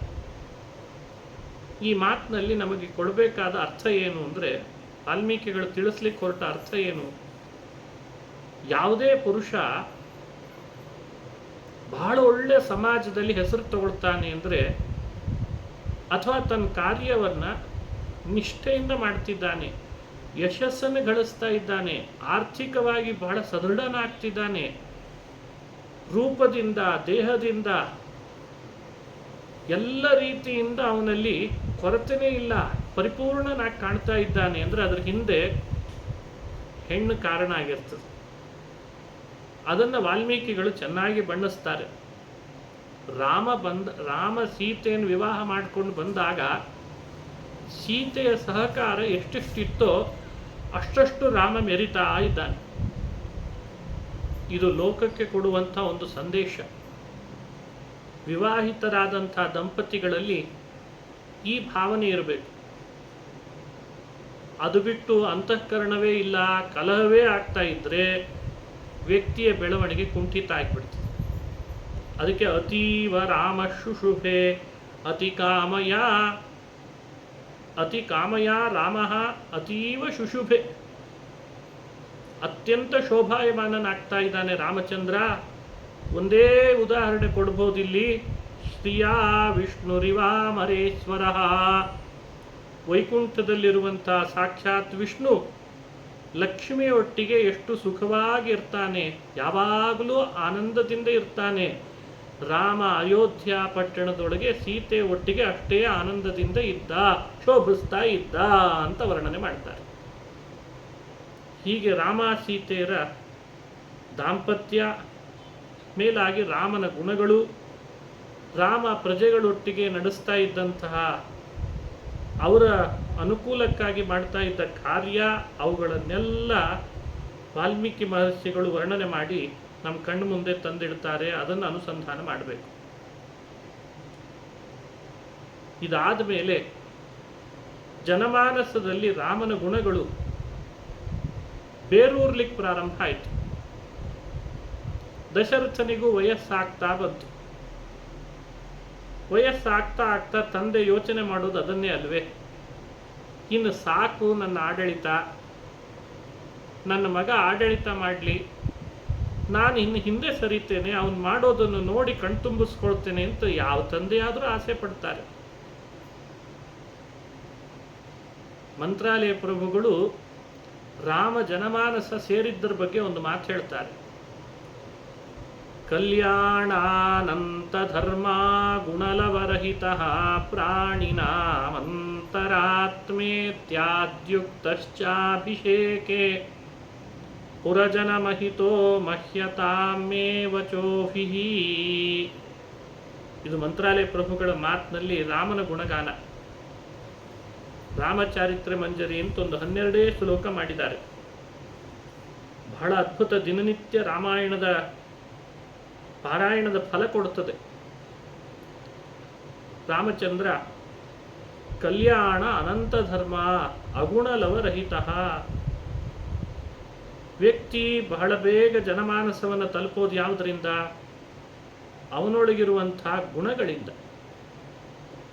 ಗುಣ ವ್ಯಕ್ತ ಮಾಡ್ತಾ ಇದ್ದರೆ ತಾನಾಗೆ ವ್ಯಕ್ತಿ ಎಲ್ಲರ ಮನಸ್ಸನ್ನು ತಲುಪಬಹುದು ಅಂತಾರೆ. ಯಾರಲ್ಲಿ ಸ್ವಾರ್ಥ ತುಂಬುತ್ತದೆ ಅವರು ಬಹಳ ಬೇಗ ತಮ್ಮನ್ನು ತಾವು ನಾಶ ಮಾಡಿಕೊಳ್ತಾರೆ, ಜನಮಾನಸ ತಲುಪಲಾರರು, ಬಹಳ ಬೇಗ ಅವರಿಗೆ ಅಪಯಶಸ್ಸು ಬಂದುಬಿಡ್ತದೆ, ಅವರ ಕಾರ್ಯಸಿದ್ಧಿ ಆಗಲ್ಲ. ರಾಮಾಯಣದಲ್ಲಿ ರಾಮನ ಗುಣಗಳು ಎಷ್ಟಿದ್ವು ಅಂತ ಲೆಕ್ಕ ಹಾಕ್ಲಿಕ್ಕೆ ಸಾಧ್ಯ ಇಲ್ಲ ಅಂತ ನಾರದರು ಹೇಳ್ತಾರೆ. ಆದರೂ ಕೂಡ ವಾಲ್ಮೀಕಿ ನಿನಗೋಸ್ಕರ ಅಂತ ಒಂದಿಷ್ಟು ಗುಣಗಳನ್ನು ಹೇಳ್ತೇನೆ ಅಂತ ಹೊರಟಿದ್ದಾರೆ. ನಮ್ಮ ಬದುಕಿನಲ್ಲಿ ಸಾಧ್ಯವಾದರೆ ಇಂಥವುಗಳನ್ನು ಅಳವಡಿಸ್ಕೊಳ್ಬೇಕು. ರಾಮನ ಗುಣಗಳು ಅಂಥಿಂಥವು ಅಲ್ಲ. ರಾಮ ಯಾವತ್ತಿದ್ರೂ ಮಾತನ್ನು ಪ್ರಾರಂಭ ಮಾಡುವಾಗ ಇಬ್ಬರು ಕಲ್ತ್ರೆ ಸಾಮಾನ್ಯವಾಗಿ ಇಬ್ಬರ ಮನಸ್ಸಿನಲ್ಲಿ ಒಂದು ಭಾವನೆ ಬರ್ತಿರ್ತದೆ, ಮೊದಲು ಅವನು ಶುರು ಮಾಡಬೇಕೋ ಮೊದಲು ನಾನು ಶುರು ಮಾಡಬೇಕೋ ಅಂತ. ಅಲ್ಲೇನೋ ಒಂದು ಈಗೋ ಅಂತೇನೋ ಕರೀತಾರೆ ಅದಕ್ಕೆ. ಬೇಕಂದ್ರೆ ಅವ ಮೊದಲು ನನ್ನ ಮಾತಾಡಿಸ್ಲಿ ಅಂತ ಇವನಿಗೆ, ಬೇಕಂದ್ರೆ ಅವ ಶುರು ಮಾಡಲಿ ಮೊದಲು, ನಾನು ಯಾಕೆ ಅವನು ಮಾತಾಡಿಸ್ಲಿ ಅಂತ ಇವನಿಗೆ. ಅಂತೂ ಇಬ್ಬರದ್ದು ಸಮಯ ಅಲ್ಲೇ ವ್ಯರ್ಥ ಆಗಿರ್ತದೆ. ಮಾತಾಡಿಸ್ಲಿಕ್ಕೆ ಆಗದೇನೆ ಇಬ್ಬರು ಪರಸ್ಪರ ದ್ವೇಷದಲ್ಲಿಯೋ ಉದಾಸೀನದಲ್ಲಿಯೋ ಸೌಹಾರ್ದವನ್ನು ಮರೆತು ಬಿಡ್ತಾರೆ. ರಾಮನ ಗುಣಗಳ ಪಟ್ಟಿ ಮಾಡ್ತಾ ಈ ಗುಣವನ್ನು ಕೂಡ ಹೇಳಿ ತೋರಿಸ್ತಾರೆ. ರಾಮ ಸ್ಮಿತಪೂರ್ವ ಭಾಷಿಯಾಗಿದ್ದ, ಈ ಗುಣ ಬರಬೇಕು. ಈ ಗುಣ ಬಹಳ ಮುಖ್ಯ ಅಂತಾರೆ ರಾಮನಲ್ಲಿದ್ದದ್ದು. ಸ್ಮಿತಪೂರ್ವ ಭಾಷಿ ಅಂದರೆ ರಾಮ ಯಾರಾದರೂ ಎದುರುಗಡೆಗೆ ಬಂದರೆ ಅವರು ಮಾತಾಡಿಸ್ಲಿ ಬಿಡಲಿ, ಮೊದಲು ಒಂದು ಮುಗುಳು ನಗುತ್ತಿದ್ದಂತೆ. ಇಂಗ್ಲೀಷ್ನಲ್ಲಿ ಸ್ಮೈಲ್ ಅಂತಾರೆ, ಸಂಸ್ಕೃತದಲ್ಲಿ ಸ್ಮಿತ ಅಂತ ಕರೀತಾರೆ. ಸ್ಮಿತ ಅದು ಇಂಗ್ಲೀಷಿನ ಶಬ್ದ, ಅದು ಬಹುಶಃ ಸಂಸ್ಕೃತದ್ದೇ. ಸ್ಮಿತ ಹೋಗಿ ಸ್ಮೈಲ್ ಆಗಿದೆ ಅಷ್ಟೆ. ಮೊದಲು ಮಂದಹಾಸ, ಆಮೇಲೆ ತಾನೇ ಮಾತು ಪ್ರಾರಂಭ ಮಾಡಿ ಬಿಡ್ತಿದ್ದಂತೆ. ಎಲ್ಲಿಂದ ಬಂದದ್ದು, ಯಾವ ಊರಿನಿಂದ ಬಂದ್ರಿ, ಯಾವ ಗೋತ್ರ ನಿಮ್ಮದು, ಯಾವ ವಂಶದವರು. ಅವನಿಗೇನವ್ರ ಗೋತ್ರ ವಂಶ ಊರು ತಿಳ್ಕೊಂಡು ಆಗಬೇಕಾದದ್ದು ಇರ್ತಿರ್ಲಿಲ್ಲ. ಆದರೆ ಒಬ್ಬ ವ್ಯಕ್ತಿ ಅಪರಿಚಿತನನ್ನು ನನ್ನ ಬಂಧು ಅಂತ ಮಾಡಿಕೊಂಡು ಸೌಹಾರ್ದ ಬೆಳೆಸಲಿಕ್ಕೆ ಇದು ಮಾಧ್ಯಮ ಅಂತ ಹೇಳ್ತಿದ್ದಂತೆ ರಾಮ. ಅಪ್ಪಿ ತಪ್ಪಿ ಅವರೇನಾದರೂ ನಮ್ಮ ಕೌಶಿಕ ಗೋತ್ರ ಅಂತ ಹೇಳಿದರೆ ಕೂಡಲೇ ರಾಮ ಹಾಗಾದರೆ ನೀವು ನಮ್ಮ ಬಂಧುಗಳಾಗ್ರಿ ಆದ್ರಿ ಅಂತ ನಕ್ಕು ಬಿಡ್ತಿದ್ದಂತ ಹೇಳಿ. ಅವರಿಗೆ ಆಶ್ಚರ್ಯ ಆಗಬೇಕು, ಹರೇ ರಾಮ, ನಿನಗೆ ನಾವು ಹೇಗೆ ಬಂಧುಗಳಾಗ್ತೇವೋ? ಹರೇ, ನಮ್ಮ ಗುರುಗಳೇ ಕೌಶಿಕ್ ಗೋತ್ರದ ವಿಶ್ವಾಮಿತ್ರರು, ನೀವು ನಮ್ಮ ಗುರುಬಂಧುಗಳಾಗಬೇಕು. ಹಾಗಾಗಿ ಭಾಳ ಸಂತೋಷ ಆಯಿತು ಅಯೋಧ್ಯೆಗೆ ಬಂದದ್ದು, ಇನ್ಮೇಲಿಂದ ನಿಮಗೂ ನಮಗೂ ಬಾಂಧವ್ಯ ಇದೆ ಅಂತ ಹೇಳ್ಬಿಡ್ತಿದ್ದಂತೆ. ಅವರೇನಾದರೂ ಭರದ್ವಾಜದ ಗೋತ್ರ ಅಥವಾ ಇನ್ಯಾವುದೋ ಒಂದು ಬೇರೆ ಗೋತ್ರ ಹೇಳಿದರೆ ಆ ಗೋತ್ರಕ್ಕೂ ತಮಗೂ ಇರುವ ಸಂಬಂಧವನ್ನು ಎಲ್ಲೋ ಬಹಳ ದೂರದಲ್ಲಿದ್ದದ್ದನ್ನು ತಗೊಂಡು ಬಂದು ನೆನಪಿಸಿ ನಿಮಗೂ ನಮಗೂ ಬಹಳ ಬಾಂಧವ್ಯ ಇದೆ ಅಂತ ಹೇಳಿ ಅವರನ್ನು ನಗಿಸಿ ತಾನು ನಕ್ಕು ಸೌಹಾರ್ದದಿಂದ ಮಿತ್ರತ್ವ ಬೆಳೆಸ್ತಿದ್ದಂತೆ. ಇದು ರಾಮನಲ್ಲಿದ್ದಂತಹ ಗುಣ ಅಂತ ವರ್ಣನೆ ಮಾಡ್ತಾರೆ. ಯಾರಿಗೆ ಸಾಧ್ಯ ಇಂಥದ್ದೆಲ್ಲ ಬರಲಿಕ್ಕೆ? ಒಬ್ಬ ರಾಜಕುಮಾರನಾಗಿ ಯಾವಾಗಲೂ ತನ್ನ ಕೋಣೆಯಲ್ಲಿ ತಾನೇ ಕೂತ್ಕೊಂಡು ತನ್ನ ಮೊಬೈಲ್ ನೋಡಿಕೊಂಡು ತನಗೆ ನಮ್ಮಪ್ಪ ಹೇಗಿದ್ದರೂ ದುಡಿದಿಟ್ಟಿದ್ದಾನೆ, ನನಗೇನಂತೆ ಈ ಪ್ರಜೆಗಳು ಗೋಳು ಕಟ್ಟಿಕೊಂಡು ಅಂತ ಯಾವತ್ತೂ ಇರಲೇ ಇರಲಿಲ್ಲ ಅಂತಾರೆ ವಾಲ್ಮೀಕಿಗಳು. ಇವತ್ತೆಲ್ಲ ಹಾಗೆ ಇರ್ತಾರೆ ಅಧಿಕಾರದಲ್ಲಿ ಬಂದವರು, ಯಾವತ್ತೂ ಇರಲಿಲ್ಲ ಹಾಗೆ. ಅವನು ಯಾವಾಗಲೂ ಪ್ರಜೆಗಳ ಮಧ್ಯದಲ್ಲೇ ಇರ್ತಿದ್ದ.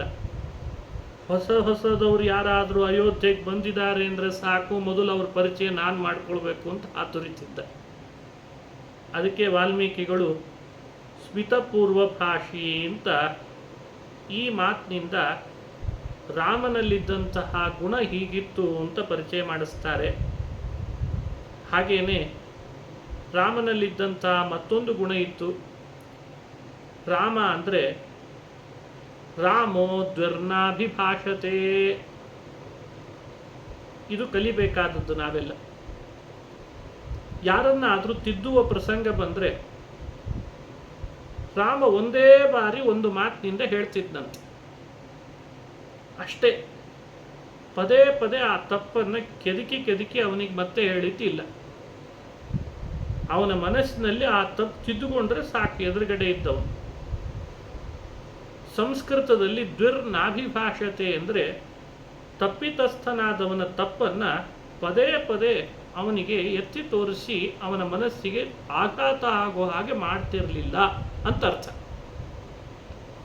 ಅದಕ್ಕೆ ರಾಮೋ ದ್ವಿರ್ನಾಭಿಭಾಷತೆ ಅಂತ ಕರೀತಾರೆ. ರಾಮಾಯಣವನ್ನು ನೀವು ನೋಡಿ, ಅಲ್ಲಲ್ಲಿ ರಾಮ ತಪ್ಪಿತಸ್ಥರನ್ನು ತಿದ್ದಿದ್ದು ಬರ್ತದೆ ಮಾತಿನಿಂದ. ಕೆಲವ್ರನ್ನ ಮಾತಿನಿಂದ ತಿದ್ದಲಿಕ್ಕಾಗಲ್ಲ ಅಂತ ಬಾಣದಿಂದಲೇ ತಿದ್ದಬೇಕಾಗ್ತದೆ. ಅಲ್ಲ, ತಿದ್ದೋದು ಬೇರೆ ಬೇರೆ ಥರ ಇದೆ.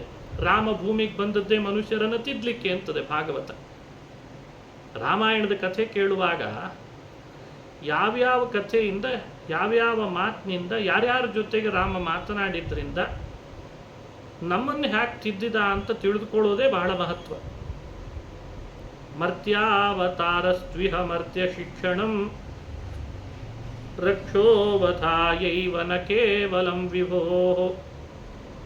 ಮನುಷ್ಯರ ಮಧ್ಯದಲ್ಲಿ ಭಗವಂತ ಅವತಾರ ಮಾಡಿದ್ದು ಮನುಷ್ಯರನ್ನು ತಿದ್ದಲಿಕ್ಕಾಗಿ ಅಂತ ಹೇಳ್ತಾರೆ ಭಾಗವತದಲ್ಲಿ. ರಾವಣನ್ ಕೊಲ್ಲಬೇಕು ಅಂತ ರಾಮ ಅಲ್ಲೀದ ಬರಬೇಕಾಗಿರಲಿಲ್ಲ. ಬರೀ ರಾವಣನನ್ನ, ಕುಂಭಕರ್ಣನನ್ನ, ಈ ತಾಟಕೆಯನ್ನ ರಾಮನಿಗೆ ತಾನು ಇಲ್ಲಿಗೆ ಇಳದೇ ಬಂದು ಕೊಲ್ಲಬೇಕು ಅಂತಿಲ್ಲ. ಅಲ್ಲೇ ಮನಸ್ಸು ಮಾಡಿದರೆ ಅವರೆಲ್ಲ ಸತ್ತು ಹೋಗ್ತಾರೆ. ಸಂಕಲ್ಪ ಮಾಡಿದರೆ ಸಾಕು. ರಾಮನ ಅಘಟಿತ ಘಟನಾ ಶಕ್ತಿ ಅಂಥದ್ದಿದೆ ಅಷ್ಟೆ. ಆದರೂ ರಾಮ ಭೂಮಿಗೆ ಬಂದ, ಮನುಷ್ಯರ ಮಧ್ಯದಲ್ಲಿ ಅವರೊಟ್ಟಿಗೆ ಕಲಿತ, ಮಾತನಾಡಿದ, ಗೊತ್ತಿದ್ದದ್ದನ್ನು ಗೊತ್ತಿಲ್ಲದಂತೆ ವರ್ತಿಸಿದ. ನನಗೆ ಗೊತ್ತಾಗಲಿಲ್ಲ ಅಂತ ಅಜ್ಞನಾದ, ಅಶಕ್ತನಂತೆ ತೋರಿದ. ಯಾಕೆ ಮಾಡಿದ? ಮರ್ತ್ಯಾವತಾರಸ್ತ್ವಿಹ ಮರ್ತ್ಯ ಶಿಕ್ಷಣಂ. ಮನುಷ್ಯರನ್ನು ಶಿಕ್ಷಣ ಕೊಡಬೇಕು, ಅವರನ್ನು ತಿದ್ದಬೇಕು, ಹೇಗೆ ಬಾಳಿ ಬದುಕಬೇಕು, ಅಂತಃಕರಣ ಹೇಗಿರಬೇಕು ಇನ್ನೊಬ್ಬರ ಮೇಲೆ, ದುಃಖ ಇನ್ನೊಬ್ಬರಿಗೆ ಕೊಡದಂತೆ ನಮ್ಮನ್ನು ನಾವು ಹೇಗೆ ವರ್ತಿಸಬೇಕು, ಇದೆಲ್ಲ ರಾಮನ ಮನಸ್ಸಿನಲ್ಲಿದ್ದದ್ದು. ಆ ಕಾರಣದಿಂದಲೇ ರಾಮಚಂದ್ರ ಯಾರನ್ನೇ ಆಗಲಿ ತಿದ್ದಬೇಕು ಅಂತಂದಾಗ ಒಂದು ಬಾರಿ ಹೇಳ್ತಿದ್ದಂತೆ, ಇನ್ನೊಂದು ಬಾರಿ ಇಂಥ ಕೆಲಸ ಮಾಡಬಾರ್ದು. ಒಂದು ಬಾರಿ ಹೇಳ್ತಾ ಇದ್ದ, ಇನ್ನೊಂದು ಬಾರಿ ಮತ್ತೆ ಮತ್ತೆ ಅದನ್ನು ಹೇಳ್ತಾ ಇದ್ದದ್ದು ಇಲ್ಲ. ಇದು ಅವನ ಗುಣ ಅಂತ ಹೇಳ್ತಾರೆ ವಾಲ್ಮೀಕಿಗಳು. ಅದಕ್ಕೆ ರಾಮೋ ದ್ವಿರ್ನಾಭಿಭಾಷತೆ. ರಾಮ ಒಂದು ಬಾರಿ ಹೇಳ್ದ ಅಂದರೆ ಮತ್ತೊಂದು ಬಾರಿ ಅದನ್ನು ಹೇಳ್ತಾ ಇದ್ದದ್ದು ಇಲ್ಲ. ಇಂಥ ಒಂದು ವಿಚಿತ್ರವಾದ, ಅದ್ಭುತವಾದ ವ್ಯಕ್ತಿತ್ವ ರಾಮನ ವ್ಯಕ್ತಿತ್ವ. ಅವರ ಮನಸ್ಸಿಗೆ ನೋವಾಗಬಾರ್ದು ಅಂತ ಆಲೋಚನೆ ಮಾಡ್ತಾ ಇದ್ದಂತೆ ಯಾವಾಗ. ಇದೇ ಅರ್ಥದಲ್ಲಿ ಮತ್ತೊಂದು ಗುಣ ರಾಮನಲ್ಲಿತ್ತು ಅಂತ ವರ್ಣನೆ ಮಾಡ್ತಾರೆ. ರಾಮನಲ್ಲಿ ಸಂವೇದನಾಶೀಲತೆ ಬಹಳ ಅಂತ. ಯಾರಾದರೂ ಎದುರುಗಡೆ ಇದ್ದ ವ್ಯಕ್ತಿಗಳಿಗೆ ತನ್ನಿಂದ ಯಾವ ಥರದಿಂದಲೂ ವೇದನೆ ಆಗಬಾರ್ದು, ಹಾಗೆ ನೋಡ್ಕೊಳ್ತಿದ್ದಂತೆ. ಒಂದು ಪಶು, ಒಂದು ಪಕ್ಷಿ, ಒಂದು ಪ್ರಾಣಿ, ಒಂದು ಗಿಡ, ಮರ, ಯಾರಿಗೂ ಕೂಡ ರಾಮಚಂದ್ರ ಮಾತಿನಿಂದ, ತನ್ನ ಕೃತಿಯಿಂದ, ಮನಸ್ಸಿನಿಂದಲೂ ಕೂಡ ಇನ್ನೊಂದರ ವೇದನೆಯನ್ನು ಭಗವಂತ ರಾಮ ಸಹಿಸ್ತಾ ಇರಲಿಲ್ಲ. ಅಂದರೆ ಎಷ್ಟು ರಾಮ ಆಲೋಚನೆ ಮಾಡ್ತಾ ಇದ್ದ ಅಂತ ಯೋಚನೆ ಮಾಡಬೇಕು. ಅದು ಯಾವುದೇ ಇರಲಿ, ಒಂದು ಪಶು ಪಕ್ಷಿ ಪ್ರಾಣಿಗಳಿರಲಿ, ಅವುಗಳಿಗೆ ನನ್ನಿಂದ ಹಿಂಸೆ ಆಗಬಾರ್ದು. ಅದಕ್ಕೆ ಸಂವೇದನಾಶೀಲ ಅಂತ ಕರೀತಾರೆ.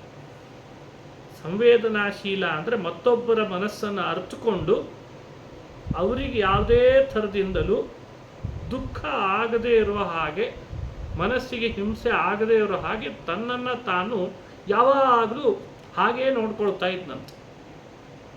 ಮನೆಯಲ್ಲಿರೋ ಭರತ, ಲಕ್ಷ್ಮಣ, ಶತ್ರುಘ್ನ, ಸುಮಿತ್ರ, ಕೌಸಲ್ಯೆ, ದಶರಥ, ಪ್ರಜೆಗಳು, ಮಂತ್ರಿಗಳು, ಪಟ್ಟಣಿಗರು, ಯಾರಿಗೂ ರಾಮನಿಂದ ಅಯ್ಯೋ ಹೀಗಾಯ್ತಲ್ಲ ಅಂತ ಒಬ್ಬರೂ ಕೂಡ ರಾಮನಿಂದ ಹೀಗಾಯ್ತು ಅಂತ ಅನ್ಕೊಳ್ಬಾರ್ದು. ಇದಕ್ಕೆ ಸಂವೇದನಾಶೀಲ ಅಂತ ಕರೀತಾರೆ.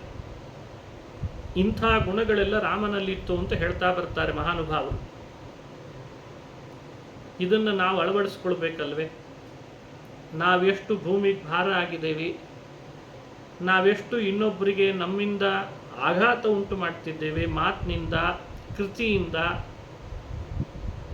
ಅದನ್ನು ಆಲೋಚನೆ ಮಾಡಿ ನಮ್ಮನ್ನು ನಾವು ತಿದ್ದುಕೊಂಡ್ರೆ ನಮ್ಮ ಮನೆ ಎಷ್ಟು ಚೆನ್ನಾಗಿರ್ತದೆ. ಬಹಳ ಯೋಚನೆ ಮಾಡ್ತಾ ಇದ್ದ ರಾಮ ಇದರ ಬಗ್ಗೆ. ಪ್ರೀತಿ ತೋರಿಸೋದು ಒಂದಾದರೆ ಸಂವೇದನಾಶೀಲನಾಗಿರೋದು ಮತ್ತೊಂದು ಅಂತ ರಾಮನ ಕಥೆಯನ್ನು ವರ್ಣನೆ ಮಾಡ್ತಾರೆ. ಹೀಗೆ ಯಾಕಂದರೆ ರಾಮನ ಗುಣಗಳು ಅಂತಂದಾಗ ಕೆಲವರೆಲ್ಲ ಏನು ತಿಳ್ಕೊಂಡಿದ್ದಾರೆ, ಭಾರೀ ಪರಾಕ್ರಮಿಯಾಗಿದ್ದ, ಶೂರನಾಗಿದ್ದ, ಎಲ್ಲ ಸರಿನೇ, ಶೂರ, ಶತ್ರುಗಳ ಜೊತೆಗೆ ನಿಂತರೆ ಅಪ್ರದರ್ಶನಾಗಿದ್ದ, ಎಲ್ಲ ಸರಿನೇ. ಮಾನವ ವ್ಯವಸ್ಥೆಗೆ ಬಹಳ ಮುಖ್ಯವಾದಂತಹ ರಾಮನ ಗುಣಗಳು ಯಾವುದು ಅಂತ ಒಂದು ದೊಡ್ಡ ಪಟ್ಟಿಯನ್ನೇ ರಾಮಾಯಣ ಮಾಡಿ ನಮ್ಮ ಮುಂದೆ ತೋರಿಸ್ತಾ ಬರ್ತದೆ.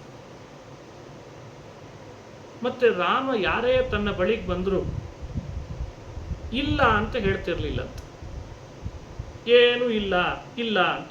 ಯಾವುದೇ ಕೆಲಸ, ಯಾವುದೇ ಕಾರ್ಯ, ಇಂಥದ್ದೊಂದು ಆಗಬೇಕು ರಾಮ, ಇದು ಅವನಿಗೆ ಅವಶ್ಯಕತೆ ಇದೆ, ಅದನ್ನು ಅವನಿಗೆ ಕೊಟ್ಟರೆ ಪೂರ್ಣ ಆಗ್ತದೆ ಅಂದರೆ ಕೊಟ್ಟೇ ಬಿಡ್ತಿದ್ದಂತೆ. ಹಿಂದೆ ಮುಂದೆ ಆಲೋಚನೆ ಮಾಡ್ತಾ ಇದ್ವಿ. ಇದು ರಾಮನ ಗುಣ ಅಂತ ಹೇಳ್ತಾರೆ. ಬಹಳ ಪ್ರಸಿದ್ಧವಾದ ಕಥೆ. ರಾಮ ಮುಂದೆ ಕಾಡಿಗೆ ಹೊರಟಾಗ ಒಬ್ಬ ಬಂದ್ರಂತೆ, ಒಬ್ಬ ಋಷಿ, ಬಡವ, ಕಡು ಬಡವ. ಅವನು ಎಲ್ಲ ಸರ್ವಸ್ವ ಕೊಟ್ಟು ಹೋಗ್ತಾ ಇದ್ದಾನೆ ರಾಮ ಅಂತ ಗೊತ್ತಾಯಿತು. ಕಾಡಿಗೆ ಹೊರಟು ನಿಂತಿದ್ದಾನೆ ಅಂತ, ಸರ್ವಸ್ವ ಕೊಟ್ಟು ಹೊರಟಿದ್ದಾನೆ ಎಂದಾಗ ಆತ ಓಡೋಡಿ ಬಂದ. ಅವನಿಗೂ ಬಡತನೆ ಇತ್ತು, ಬಡಬಡಕಲೇ ಇದ್ದ, ಕೈಯಲ್ಲಿ ಒಂದು ಕೋಲು ಬೇರೆ ತಂದಿದ್ದ. ರಾಮ,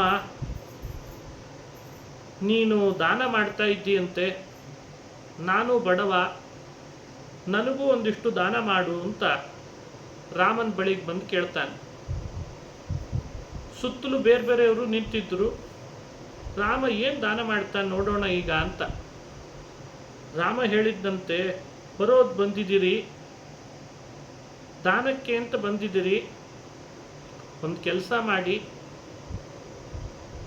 ನಾನು ನಿಮ್ಮನ್ನು ಪರೀಕ್ಷೆ ಮಾಡ್ತೀನಿ ಅಂತ ಅಂದ್ಕೊಳ್ಬೇಡಿ. 1, 2, 3 ಅಂತ ಹೀಗೆ ಗೋದಾನ ಮಾಡಿದರೆ ನಂಗೆ ಸಮಾಧಾನ ಆಗಲ್ಲ. ನಿಮ್ಮ ಕೈಯಲ್ಲಿ ಕೋಲ್ ತಂದಿದ್ದೀರಲ್ಲ, ನಿಮ್ಮ ಶಕ್ತಿ ಎಷ್ಟಿದೆಯೋ ಅಷ್ಟು ಬಾರಿ ಅದನ್ನು ತಿರುಗಿಸಿ ದೂರಕ್ಕೆ ಎಸಿರಿ. ಸುತ್ತಲೂ ಆಕಳು ನಿಂತಿದ್ವಂತೆ, ಗೋಮಾಳ ಅಂತ, ಗೋಗಳು ಮೇಯ್ತಾ ಇದ್ವಂತಲ್ಲಿ, ಗೋಗಳು, ಸಾವಿರಾರು ಗೋವುಗಳು. ನಿಮ್ಮ ಶಕ್ತಿ ಎಷ್ಟಿದೆಯೋ ಅಷ್ಟು ಹಾಕಿ ಕೋಲನ್ನು ತಿರುಗಿಸಿ ಎಸಿರಿ. ಎಲ್ಲಿಗೆ ಹೋಗಿ ಬೀಳ್ತದೆ ಆ ಕೋಲು ಅಷ್ಟು ಆಕಳ ನಿಮ್ಮದು ಅಂತಂದಂತೆ ರಾಮ. ಸರಿ ಅಂತ ಆತ ಹೇಳಿದ್ದೇ ತಡ. ರಾಮ ಇಷ್ಟು ಹೇಳ್ತಿದ್ದಾನಲ್ಲ ಅಂತ ತಾನು ಹೊದ್ಕೊಂಡು ಬಂದಂಥ ವಸ್ತ್ರವನ್ನು ಟೊಂಕಕ್ಕೆ ಬಿಗದ್ನೇನೋ ಆ ಬಡಬಡಕಲ ಬ್ರಾಹ್ಮಣ. ಕೈಯಲ್ಲಿದ್ದಂಥ ಕೋಲು ತಿರುಗಿಸಿ ತಿರುಗಿಸಿ ತಿರುಗಿಸಿ ಎಸೆದ. 1000ಕ್ಕಿಂತಲೂ ಹೆಚ್ಚು ಆಕಳು ದೂರ ಹೋಗಿ ಬಿತ್ತಂತ, ಆಕಳು ದಾಟಿ ಆ ಕಡೆ ಬಿತ್ತಂತ. ರಾಮ ಒಂದೇ ಸಲಿ ಹೇಳಿದ, ನೋಡ್ರಿ, ಶಕ್ತಿ ಇಲ್ಲ ಅಂದ್ಕೊಂಡಿದ್ರೆಲ್ಲ ಬಂದಂಥ ಈ ವಿಪ್ರನಿಗೆ ಶಕ್ತಿ ಎಷ್ಟಿದೆ ಗೊತ್ತಾಯ್ತಲ್ಲ ಅಂತ ತೋರಿಸಿದ್ನಂತ. ಶಕ್ತಿ ಎಷ್ಟಿದೆ ನೋಡ್ರಿ, ಆಕಳು ದಾನ ಮಾಡ್ತೇನೆ ಅಂತಿದ್ದೇನೆ, ಅಷ್ಟೂ 1000 ಆಕಳದನ್ನು ಕ್ಷಣಾರ್ಧದಲ್ಲಿ ದಾನ ಮಾಡಿಬಿಟ್ಟಂತೆ. ನೋಡಿ, ರಾಮನ ದಾನ ಹೇಗಿತ್ತು ಅಂತನ್ಲಿಕ್ಕೂ ಕೂಡ ಈ ಕಥೆಯನ್ನು ವಾಲ್ಮೀಕಿಗಳು ಉಲ್ಲೇಖಿಸ್ತಾರೆ. ಒಂದೊಂದು ಗುಣಕ್ಕೆ ಒಂದೊಂದು ಕಥೆಗಳಿವೆ ಅಂತ ಹೇಳಿದ್ದಾರೆ. ವಾಲ್ಮೀಕಿ ರಾಮಾಯಣ ಅದು ಅದ್ಭುತ. ಅದು ದೇವ ಕಾರ್ಯ ಮಾಡಲಿಕ್ಕೆ ರಾಮ ಭೂಮಿಗೆ ಬಂದಿದ್ದ ಅಂತ ಅನ್ನೋದು ಒಂದು, ಮನುಷ್ಯರಿಗೋಸ್ಕರನೇ ರಾಮ ಬಂದಿದ್ದ ಅಂತನ್ನೋದು ಬಹಳ ಮಹತ್ವ. ಭೂಭಾರ ಹರಣ ಮಾಡಲಿಕ್ಕೆ ಬಂದಿದ್ದ ಅನ್ನೋದು ಬಹಳ ದೊಡ್ಡ ಸಂಗತಿನೇ. ಜೊತೆ ಜೊತೆಯಲ್ಲಿ ಇಂಥ ಗುಣಗಳನ್ನು ಹೇಗೆ ಅಳವಡಿಸ್ಕೊಳ್ಬೇಕು ಅನ್ಲಿಕ್ಕೂ ರಾಮ ಬೇಕು. ರಾಮ ಯಾವಾಗಲೂ ಮತ್ತೊಬ್ಬರ ಹಿತವನ್ನು ಆಲೋಚನೆ ಮಾಡೋದರಲ್ಲಿ ಮುಂದಾಳು ಆಗಿದ್ದ ಅಂತ ಹೇಳ್ತಾರೆ. ಪರಾರ್ಥ ಈಹ, ಯಾವ ಹೆಜ್ಜೆ ಇಟ್ಟರೆ ಮತ್ತೊಬ್ಬರಿಗೆ ಹಿತವಾಗ್ತದೆ, ಇದೊಂದು ರಾಮನ ಗುಣ. ನಾವು ಅದನ್ನು ಆಲೋಚನೆ ಮಾಡಬೇಕು ಹೆಚ್ಚೆಚ್ಚು. ಇದೇ ಗುಟ್ಟು. ಬಹಳ ಜನ ಕೇಳ್ತಿರ್ತಾರೆ, ಬಹಳ ದುಃಖ ಆಗ್ತಾ ಇದೆ, ಯಾಕೋ ಏನೋ ಗೊತ್ತಾಗ್ತಾ ಇಲ್ಲ, ಮನೆಯೊಳಗೆ ಸಿಕ್ಕಾಪಟ್ಟೆ ದುಃಖ ಇದೆ, ಹೇಗೆ ಬರಿಬೇಕು, ಹೇಗೆ ಕಳ್ಕೊಳ್ಬೇಕು ಅಂತ. ರಾಮನ ಈ ಗುಣ ಅಳವಡಿಸ್ಕೊಂಡ್ರೆ ಎಲ್ಲೋ ಒಂದು ಕಡೆಯಿಂದ ನಮ್ಮ ದುಃಖ ಮರಿಲಿಕ್ಕೆ ಆಗ್ತದಂತೆ. ಮತ್ತೊಬ್ಬರ ದುಃಖವನ್ನು ತನ್ನ ದುಃಖ ಅಂತ ಭಾವಿಸ್ತಿದ್ದಂತೆ ರಾಮ. ವಾಲ್ಮೀಕಿಗಳು ಇದನ್ನು ಬಹಳ ಬಾರಿ ಹೇಳಿದ್ದಾರೆ. ಪರದುಃಖವನ್ನು ತನ್ನ ದುಃಖ ಅಂತ ಯಾವತ್ತೂ ರಾಮ ಹೇಳ್ತಿದ್ದಂತೆ. ಅವನಿಗೆ ದುಃಖ ಆಗ್ತಾ ಇದೆ ಅಂದರೆ ಅದು ಅವನದಲ್ಲ, ನನಗೆ ಅಂತಂತಿದ್ದಂತೆ. ನಿನ್ನ ದುಃಖ ಅಂದರೆ ನನ್ನ ದುಃಖ ಬೇರೆ ಏನು, ನಿನ್ನ ದುಃಖನೇ ನನ್ನ ದುಃಖ ಅಂತಿದ್ದಂತೆ ರಾಮ. ಇದೊಂದು ಗುಣವನ್ನು ರಾಮನಲ್ಲಿ ಹೆಚ್ಚು ಹೇಳ್ತಾರೆ. ಈ ಭಾವ ನಮ್ಮಲ್ಲಿ ಯಾವಾಗ ಬರ್ತದೆ, ನಮ್ಮ ದುಃಖವನ್ನು ನಾವು ಮರೀಲಿಕ್ಕೆ ಸಾಧ್ಯವಾಗ್ತದೆ. ಇವತ್ತು ಸಮಾಜದಲ್ಲಿ ಏನಾಗಿದೆ, ತನ್ನ ದುಃಖನೇ ಬೆಟ್ಟದಷ್ಟಿದೆ, ಇನ್ನೊಬ್ರು ತಗೊಂಡು ನಾನೇನು ಮಾಡೋಣ ಅಂಥೇಳಿ ಅದೇ ದುಃಖದ ಕೆಸರಿನಲ್ಲೇ ಬಿದ್ದು ಹೊರಳಾಡೋರೇ ಜಾಸ್ತಿ. ರಾಮ ಜಗತ್ತಿಗೆ ಹೇಳಿಕೊಟ್ಟ, ಅವನೇನೋ ಆನಂದ ಪೂರ್ಣಾನಂದ, ಅವನು ಪೂರ್ಣಮದ ಪೂರ್ಣಮಿದಂ ಅಂತ ಪೂರ್ಣನೇ. ಆದರೆ ಲೋಕಕ್ಕೆ ಹೇಳಿಕೊಡ್ತಾನೆ, ನಿಮ್ಮ ದುಃಖವನ್ನು ನೀವು ಮರಿಬೇಕಾ, ಮತ್ತೊಬ್ಬರ ದುಃಖದಲ್ಲಿ ಭಾಗಿಯಾಗ್ರಿ. ನಿಮ್ಮ ದುಃಖಕ್ಕೆ ಹೇಗೆ ಸೊಲ್ಯೂಷನ್ ಸಿಗಬೇಕೋ ಅದನ್ನು ನಾನು ನೋಡ್ಕೊಳ್ತೇನೆ ಅಂತಂತಾನೆ. ಇನ್ನೊಬ್ಬರ ಕಷ್ಟದಲ್ಲಿ ನಾವು ಭಾಗಿಯಾದರೆ ನಮ್ಮ ಕಷ್ಟ ಹೇಗೆ ಕಳಿಬೇಕೋ ಅದನ್ನು ದೇವ್ರು ನೋಡ್ಕೊಳ್ತಾನೆ. ಇನ್ನೊಬ್ಬರ ಬಡತನದಲ್ಲಿ ನಾವು ಭಾಗಿಯಾದರೆ ನಮ್ಮ ಬಡತನ ಹೇಗೆ ಕಳಿಬೇಕೋ ಅದನ್ನು ದೇವ್ರು ನೋಡ್ತಾನಂತೆ. ಇದೊಂದು ಅಪೂರ್ವ ಅಲೌಕಿಕ ಶಕ್ತಿ. ಕೃಷ್ಣ ಗೀತೆಯಲ್ಲಿ ಹೇಳ್ತಾನಲ್ಲ ಈ ಮಾತನ್ನು, ನಹಿ ಕಲ್ಯಾಣಕೃತ್ ಕಶ್ಚಿತ್ ದುರ್ಗತಿಂ ತಾತ ಗಚ್ಚತಿ. ನೀನು ಲೋಕಕ್ಕೆ ಕಲ್ಯಾಣ ಮಾಡ್ತಾ ಹೋಗು, ಲೋಕಕ್ಕೆ ಒಳಿತು ಮಾಡ್ತಾ ಹೋಗು. ನಿನ್ನ ಸಮಸ್ಯೆ ಏನಿದ್ರು ಅದನ್ನು ನಾನು ನೋಡ್ಕೊಳ್ತೇನೆ, ನಿನಗೆ ದುಃಖ ಆಗದೆ ಇರೋ ಹಾಗೆ ನಾನು ಸರಿಪಡಿಸ್ತೇನೆ. ಅದರಲ್ಲಿ ಒಂದು ವ್ಯವಸ್ಥೆ ಇದೆ. ನಾವು ಒಬ್ಬನ ದುಃಖವನ್ನು ಕಳೆದ್ರೆ, ನಾವು ಒಬ್ಬರ ದುಃಖವನ್ನು ಕಳೆದ್ರೆ ಸಾಕು. ಒಬ್ಬನಿಗೆ ಭಾರಿ ದುಃಖ ಆಗ್ತಾ ಇದೆ ಯಾವುದೋ ಒಂದು ವಿಷಯದಲ್ಲಿ ಅಂದರೆ, ನಾವಾಡೋ ಮಾತಿನಿಂದ ಅವನಿಗೆ ದುಃಖ ಕಳೀತದೆ ಅಂದರೆ, ರಾಮ ಹೋಗಿ ಅವರ ಮನೆಯೊಳಗೆ ಇದ್ದು ಅವರು ಮಾತಾಡಿಸಿ ಅವರಿಗೆ ಹೇಗೆ ಆ ದುಃಖ ಪರಿಹಾರ ಆಗಬೇಕೋ ಅದನ್ನು ಮಾಡಿ ಸಾಂತ್ವನ ಹೇಳಿ ಬರ್ತಿದ್ದಂತೆ. ನಾವು ಅದನ್ನು ಮಾಡಬೇಕು. ಇನ್ನೊಬ್ಬನಿಗೆ ದುಃಖ ಆಗ್ತಾ ಇದೆ ಅಂದರೆ ಅದು ನಮ್ಮ ದುಃಖ ಅಂತ ಹೇಳಿ ಅದನ್ನು ಹೇಗಾದರೂ ಮಾಡಿ ಸಾಂತ್ವನ ಹೇಳಿ ಬರಬೇಕು. ಭಗವಂತ ಏನು ಮಾಡ್ತಾನೆ, ನಮಗೆ ಬರ್ತಾ ಇದ್ದ ನೂರಾರು ದುಃಖಗಳನ್ನು ತಡೆ ಹಿಡಿತಾನಂತೆ. ಯಾಕೆ ಅಂದರೆ ಅವನ ದುಃಖವನ್ನು ಪರಿಹಾರ ಮಾಡಿ ಬಂದಲ್ಲ ಅಂತ. ಈ ಗುಟ್ಟೆ ಅರ್ಥ ಆಗ್ತಾ ಇಲ್ಲ ಆಸ್ತಿಕರಾಗಿ ನಮಗೆ. ನಮ್ಮ ದುಃಖ ಕಳ್ಕೊಳ್ಳೋದನ್ನೇ ಭಾರೀ ತಲೆ ಬಿಸಿ ಮಾಡ್ಕೊಳ್ತೇವೆ ಹೊರತು, ಅವನ ದುಃಖ ಕಳೆದ್ರೆ ನನ್ನ ದುಃಖ ಪರಿಹಾರ ಆಗ್ತದೆ ಅನ್ನೋ ಒಂದು ಆಟೋ ಸಿಸ್ಟಮ್ ಇದೆ. ಇದು ಸಮಾಜದೊಳಗೆ ಚೈನ್ ಅಂತೆ ಬೆಳಿಬೇಕಾಗಿದೆ. ಈ ಚೈನ್ ಅಂತ ಕರೀತಾರಲ್ಲ, ಚೈನ್ ಸಿಸ್ಟಮ್ ಅಂತ. ಅವನ ಸಮಸ್ಯೆಯನ್ನು ಅವನು ಪರಿಹಾರ ಮಾಡಲಿ, ಆವಾಗ ಪರಿಹಾರ ಮಾಡಿದವನ ಸಮಸ್ಯೆಯನ್ನು ಮತ್ತೊಬ್ಬನು ಪರಿಹಾರ ಮಾಡ್ತಾನಂತೆ. ಅವನು ಪರಿಹಾರ ಮಾಡಿದವನ ಸಮಸ್ಯೆಯನ್ನು ಯಾರು ಪರಿಹಾರ ಮಾಡಿರ್ತಾರಲ್ಲ ಅವನ ಸಮಸ್ಯೆಯನ್ನು ಮತ್ತೊಬ್ಬನು ಪರಿಹಾರ ಮಾಡಿರ್ತಾನೆ. ಹೀಗೆ ಸಮಾಜ ಕಟ್ಟಬೇಕಾಗಿದೆ. ಯಾವುದೋ ಒಂದು ಮತವೋ ಮಠವೋ ಧರ್ಮವೋ ಅಥವಾ ಜಾತಿಯೋ ಇಲ್ಲೇ ಹೊರಳಾಡಬಾರ್ದು. ರಾಮನ ಕಾಲದಲ್ಲಿ ಈ ಥರದ ವ್ಯವಸ್ಥೆಗಳು ಯಾವುದೂ ಇರಲಿಲ್ಲ. ಇದ್ಯಾವುದೋ ಒಂದು ಸಣ್ಣ ಸಣ್ಣ ಮತ ಮಠ ಧರ್ಮ ಈ ವ್ಯವಸ್ಥೆಯಲ್ಲಿ ಹೊರಳಾಡಿ ಬಿದ್ದು ಎಲ್ಲರನ್ನೂ ಪಾತಾಳಕ್ಕೆ ಹಾಕುವ ವ್ಯವಸ್ಥೆ ಇರಲಿಲ್ಲ. ಅದು ದೊಡ್ಡ ವ್ಯವಸ್ಥೆ. ಬಹಳ ಎತ್ತರಕ್ಕೆ ಹೋಗಬೇಕಿದೆ ಮನುಷ್ಯ, ಬಹಳ ಕೆಳಮುಖವಾಗಿ ಹೋಗ್ತಿದ್ದಾನೆ. ತಾನೂ ಬೆಳೆದು ತನ್ನವರನ್ನೂ ಬೆಳೆಸಿ ಮತ್ತೆ ಬೇರೆ ಬೇರೆಯವ್ರನ್ನೂ ಬೆಳೆಸಬೇಕು ಅಂತ ಯೋಜನೆಗಳನ್ನು ಹಾಕಿ ಆರ್ಥಿಕವಾಗಿ ಬೌದ್ಧಿಕವಾಗಿ ದೈಹಿಕವಾಗಿ ಕೌಟುಂಬಿಕವಾಗಿ ಸಾಮಾಜಿಕವಾಗಿ ಧಾರ್ಮಿಕವಾಗಿ ಎಲ್ಲರನ್ನೂ ಎತ್ತರಕ್ಕೆ ತಗೊಂಡು ಹೋಗುವಂತಹ ಭಾವ ಇರಬೇಕು. ಅಂದರೆ ರಾಮ ಅಂತಂದರೆ ಯಾರು ಅಂತ ಅರ್ಥ ಆಗ್ತದೆ.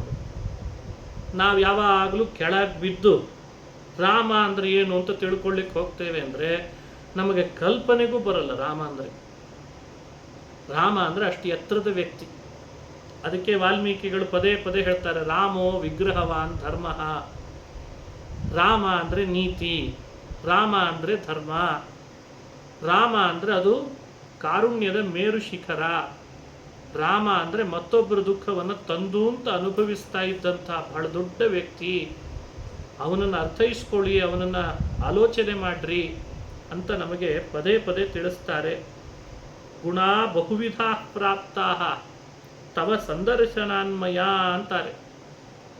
ರಾಮನ್ ದರ್ಶನ ಮಾಡಿದರೆ ಸಾಕಂತೆ ಅನಂತ ಗುಣಗಳು ನಮ್ಮೊಳಗೆ ಬರ್ತಿದ್ವಂತೆ, ಸಂಕ್ರಮಣ ಆಗ್ತಿದ್ವಂತೆ. ಮಹಾನುಭಾವರು ಹೇಳುವ ಮಾತು, ವಿಶ್ವಾಮಿತ್ರರು ರಾಮನ ದರ್ಶನ ಮಾಡಿದ ಕೂಡಲೇ ವಿಶ್ವಾಮಿತ್ರರೊಳಗೆ ಎಷ್ಟೋ ಗುಣಗಳು ಬಂದ್ಬಿಟ್ಟುವಂತೆ. ಅದಕ್ಕೆ ಪಟ್ಟಣಿಗರೆಲ್ಲ ದಿನಾ ರಾಮನ ದರ್ಶನ ಮಾಡಿಯೇನೆ ಎಷ್ಟೋ ತಮ್ಮ ಸಮಸ್ಯೆ ಬಗೆಹರಿಸ್ಕೊಂಡು ಹೋಗ್ತಿದ್ರು ಅಂತ ಭಗವತ್ಪಾದರು ಹೇಳ್ತಾರೆ ಈ ಮಾತನ್ನು. ಅದೇ ಹೇಳ್ತೇನಲ್ಲ, ಕೆಲವು ವ್ಯಕ್ತಿಗಳನ್ನು ನೋಡಿದರೆ ಸಾಕಂತೆ ಸಮಸ್ಯೆ ಬಗೆಹರಿದು ಹೋಗ್ತದೆ. ಇನ್ನು ಕೇಳಿ ಅವ್ರ ಬಗ್ಗೆ ತಿಳಿದು ಅವರಂತೆ ನಾವು ನಡೆದು ಬಿಟ್ರಂತೂ ಅದು ಬೇರೆನೆ, ಅದು ಅದ್ಭುತ. ಅದಕ್ಕೆ ರಾಮ ಅಂತಾರೆ. ಹೀಗಾಗಿ ನಾರದರಂಥ ಮಹರ್ಷಿಗಳು ವಾಲ್ಮೀಕಿಗಳಿಗೆ ರಾಮನ ಬಗ್ಗೆ ವಿವರಣೆ ಕೊಡ್ತಾ ಎಷ್ಟು ಹೇಳೋ ವಾಲ್ಮೀಕಿ ರಾಮನ ಗುಣಗಳನ್ನು ಅಂತ. ನನ್ನ ಮಾತು ಕಡಿಮೆ ಆಗ್ತಾ ಇದೆ, ನನ್ನ ಸಮಯ ಕಡಿಮೆ, ನನಗೆ ಹೇಳುವ ಬುದ್ಧಿಶಕ್ತಿ ಕಡಿಮೆ, ಆದರೆ ರಾಮನ ಗುಣಗಳನ್ನು ಮಾತ್ರ ಪೂರ್ಣ ಹೇಳಿ ಮುಗಿಸ್ಲಾರೆ ಅಂತಾರೆ. ಈ ಆಲೋಚನೆ ನಮ್ಮಲ್ಲಿ ಬರಬೇಕಷ್ಟೇ. ಸಮಾಜ ಈ ಮುಖವಾಗಿ ಬೆಳಿಬೇಕಲ್ವೇ? ಇವತ್ತು ಕುಟುಂಬ ಈ ರೀತಿ ಬೆಳೆಸ್ಬೇಕಲ್ವೇ? ಈ ದೂರದೃಷ್ಟಿ ಇಟ್ಕೊಂಡು ಬೆಳಿಬೇಕು. ಇನ್ನೂ ಸಾಕಷ್ಟಿದೆ ರಾಮನ ಗುಣಗಳನ್ನು ಹೇಳೋದು. ಕೆಲವು ವಿಷಯಗಳನ್ನು ಮಾತ್ರ ನಿಮ್ಮ ಜೊತೆಯಲ್ಲಿ ಹಂಚಿಕೊಂಡಿದ್ದೇನೆ. ಮುಂದೆ ಸಮಯ ಇದ್ದಾಗ ನೋಡೋಣ ಅಂತ ಹೇಳ್ತಾ ಇವತ್ತಿನ ರಾಮಾಯಣದ ಪ್ರವಚನ ಇಲ್ಲಿಗೆ ಮುಕ್ತಾಯ ಮಾಡ್ತಾ ಇದ್ದೇನೆ. ಈ ಕಾರ್ಯದಲ್ಲಿ ಮನೆಗೆ ಅಧ್ಯಾತ್ಮ ಪ್ರಸಾರ ಆಗಬೇಕು.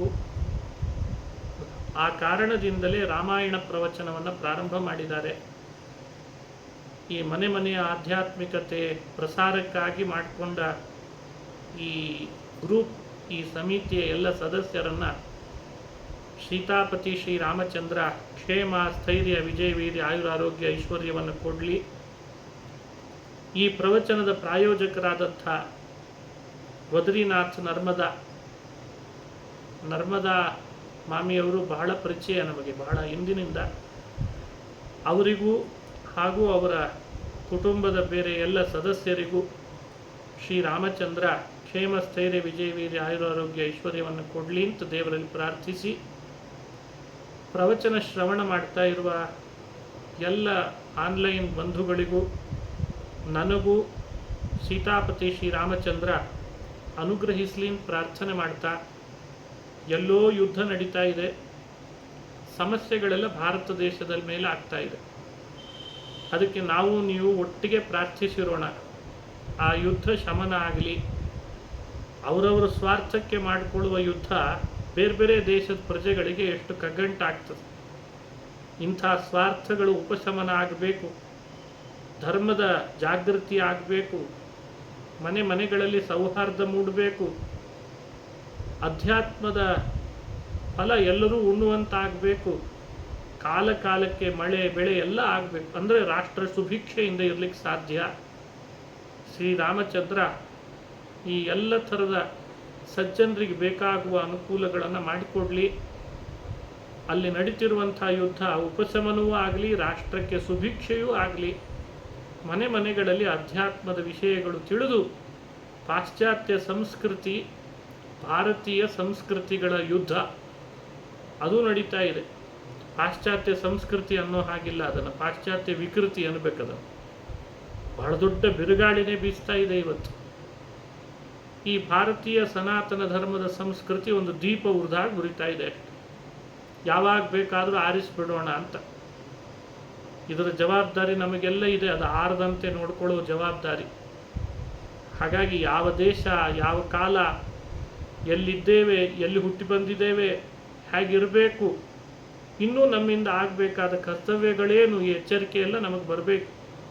ಅದನ್ನು ರಾಮನೇ ಹುಟ್ಟಿಸಿ ನಮ್ಮನ್ನು ಸನ್ಮಾರ್ಗದಲ್ಲಿ ಸಾಗುವ ಹಾಗೆ ಮಾಡಿ, ಸ್ವಾರ್ಥ, ದುಗುಡ, ದುಮ್ಮಾನ, ಕ್ಲೇಶ, ಅಧರ್ಮ, ಅನ್ಯಾಯ, ದುರ್ನೀತಿ, ಕಪಟ ಇವೆಲ್ಲ ನಮ್ಮಿಂದ ದೂರ ಆಗಿ ಒಳ್ಳೆಯ ಸಮಾಜ ಬೆಳವಣಿಗೆ ಆಗುವಂತೆ ನಾವೆಲ್ಲ ಕೈ ಜೋಡಿಸುವ ಹಾಗಾಗಲಿ ಅಂತ ಹೇಳ್ತಾ, ಶ್ರೀಕೃಷ್ಣಾರ್ಪಣಮಸ್ತು. ಹರಯೇ ನಮಃ, ಹರಯೇ ನಮಃ.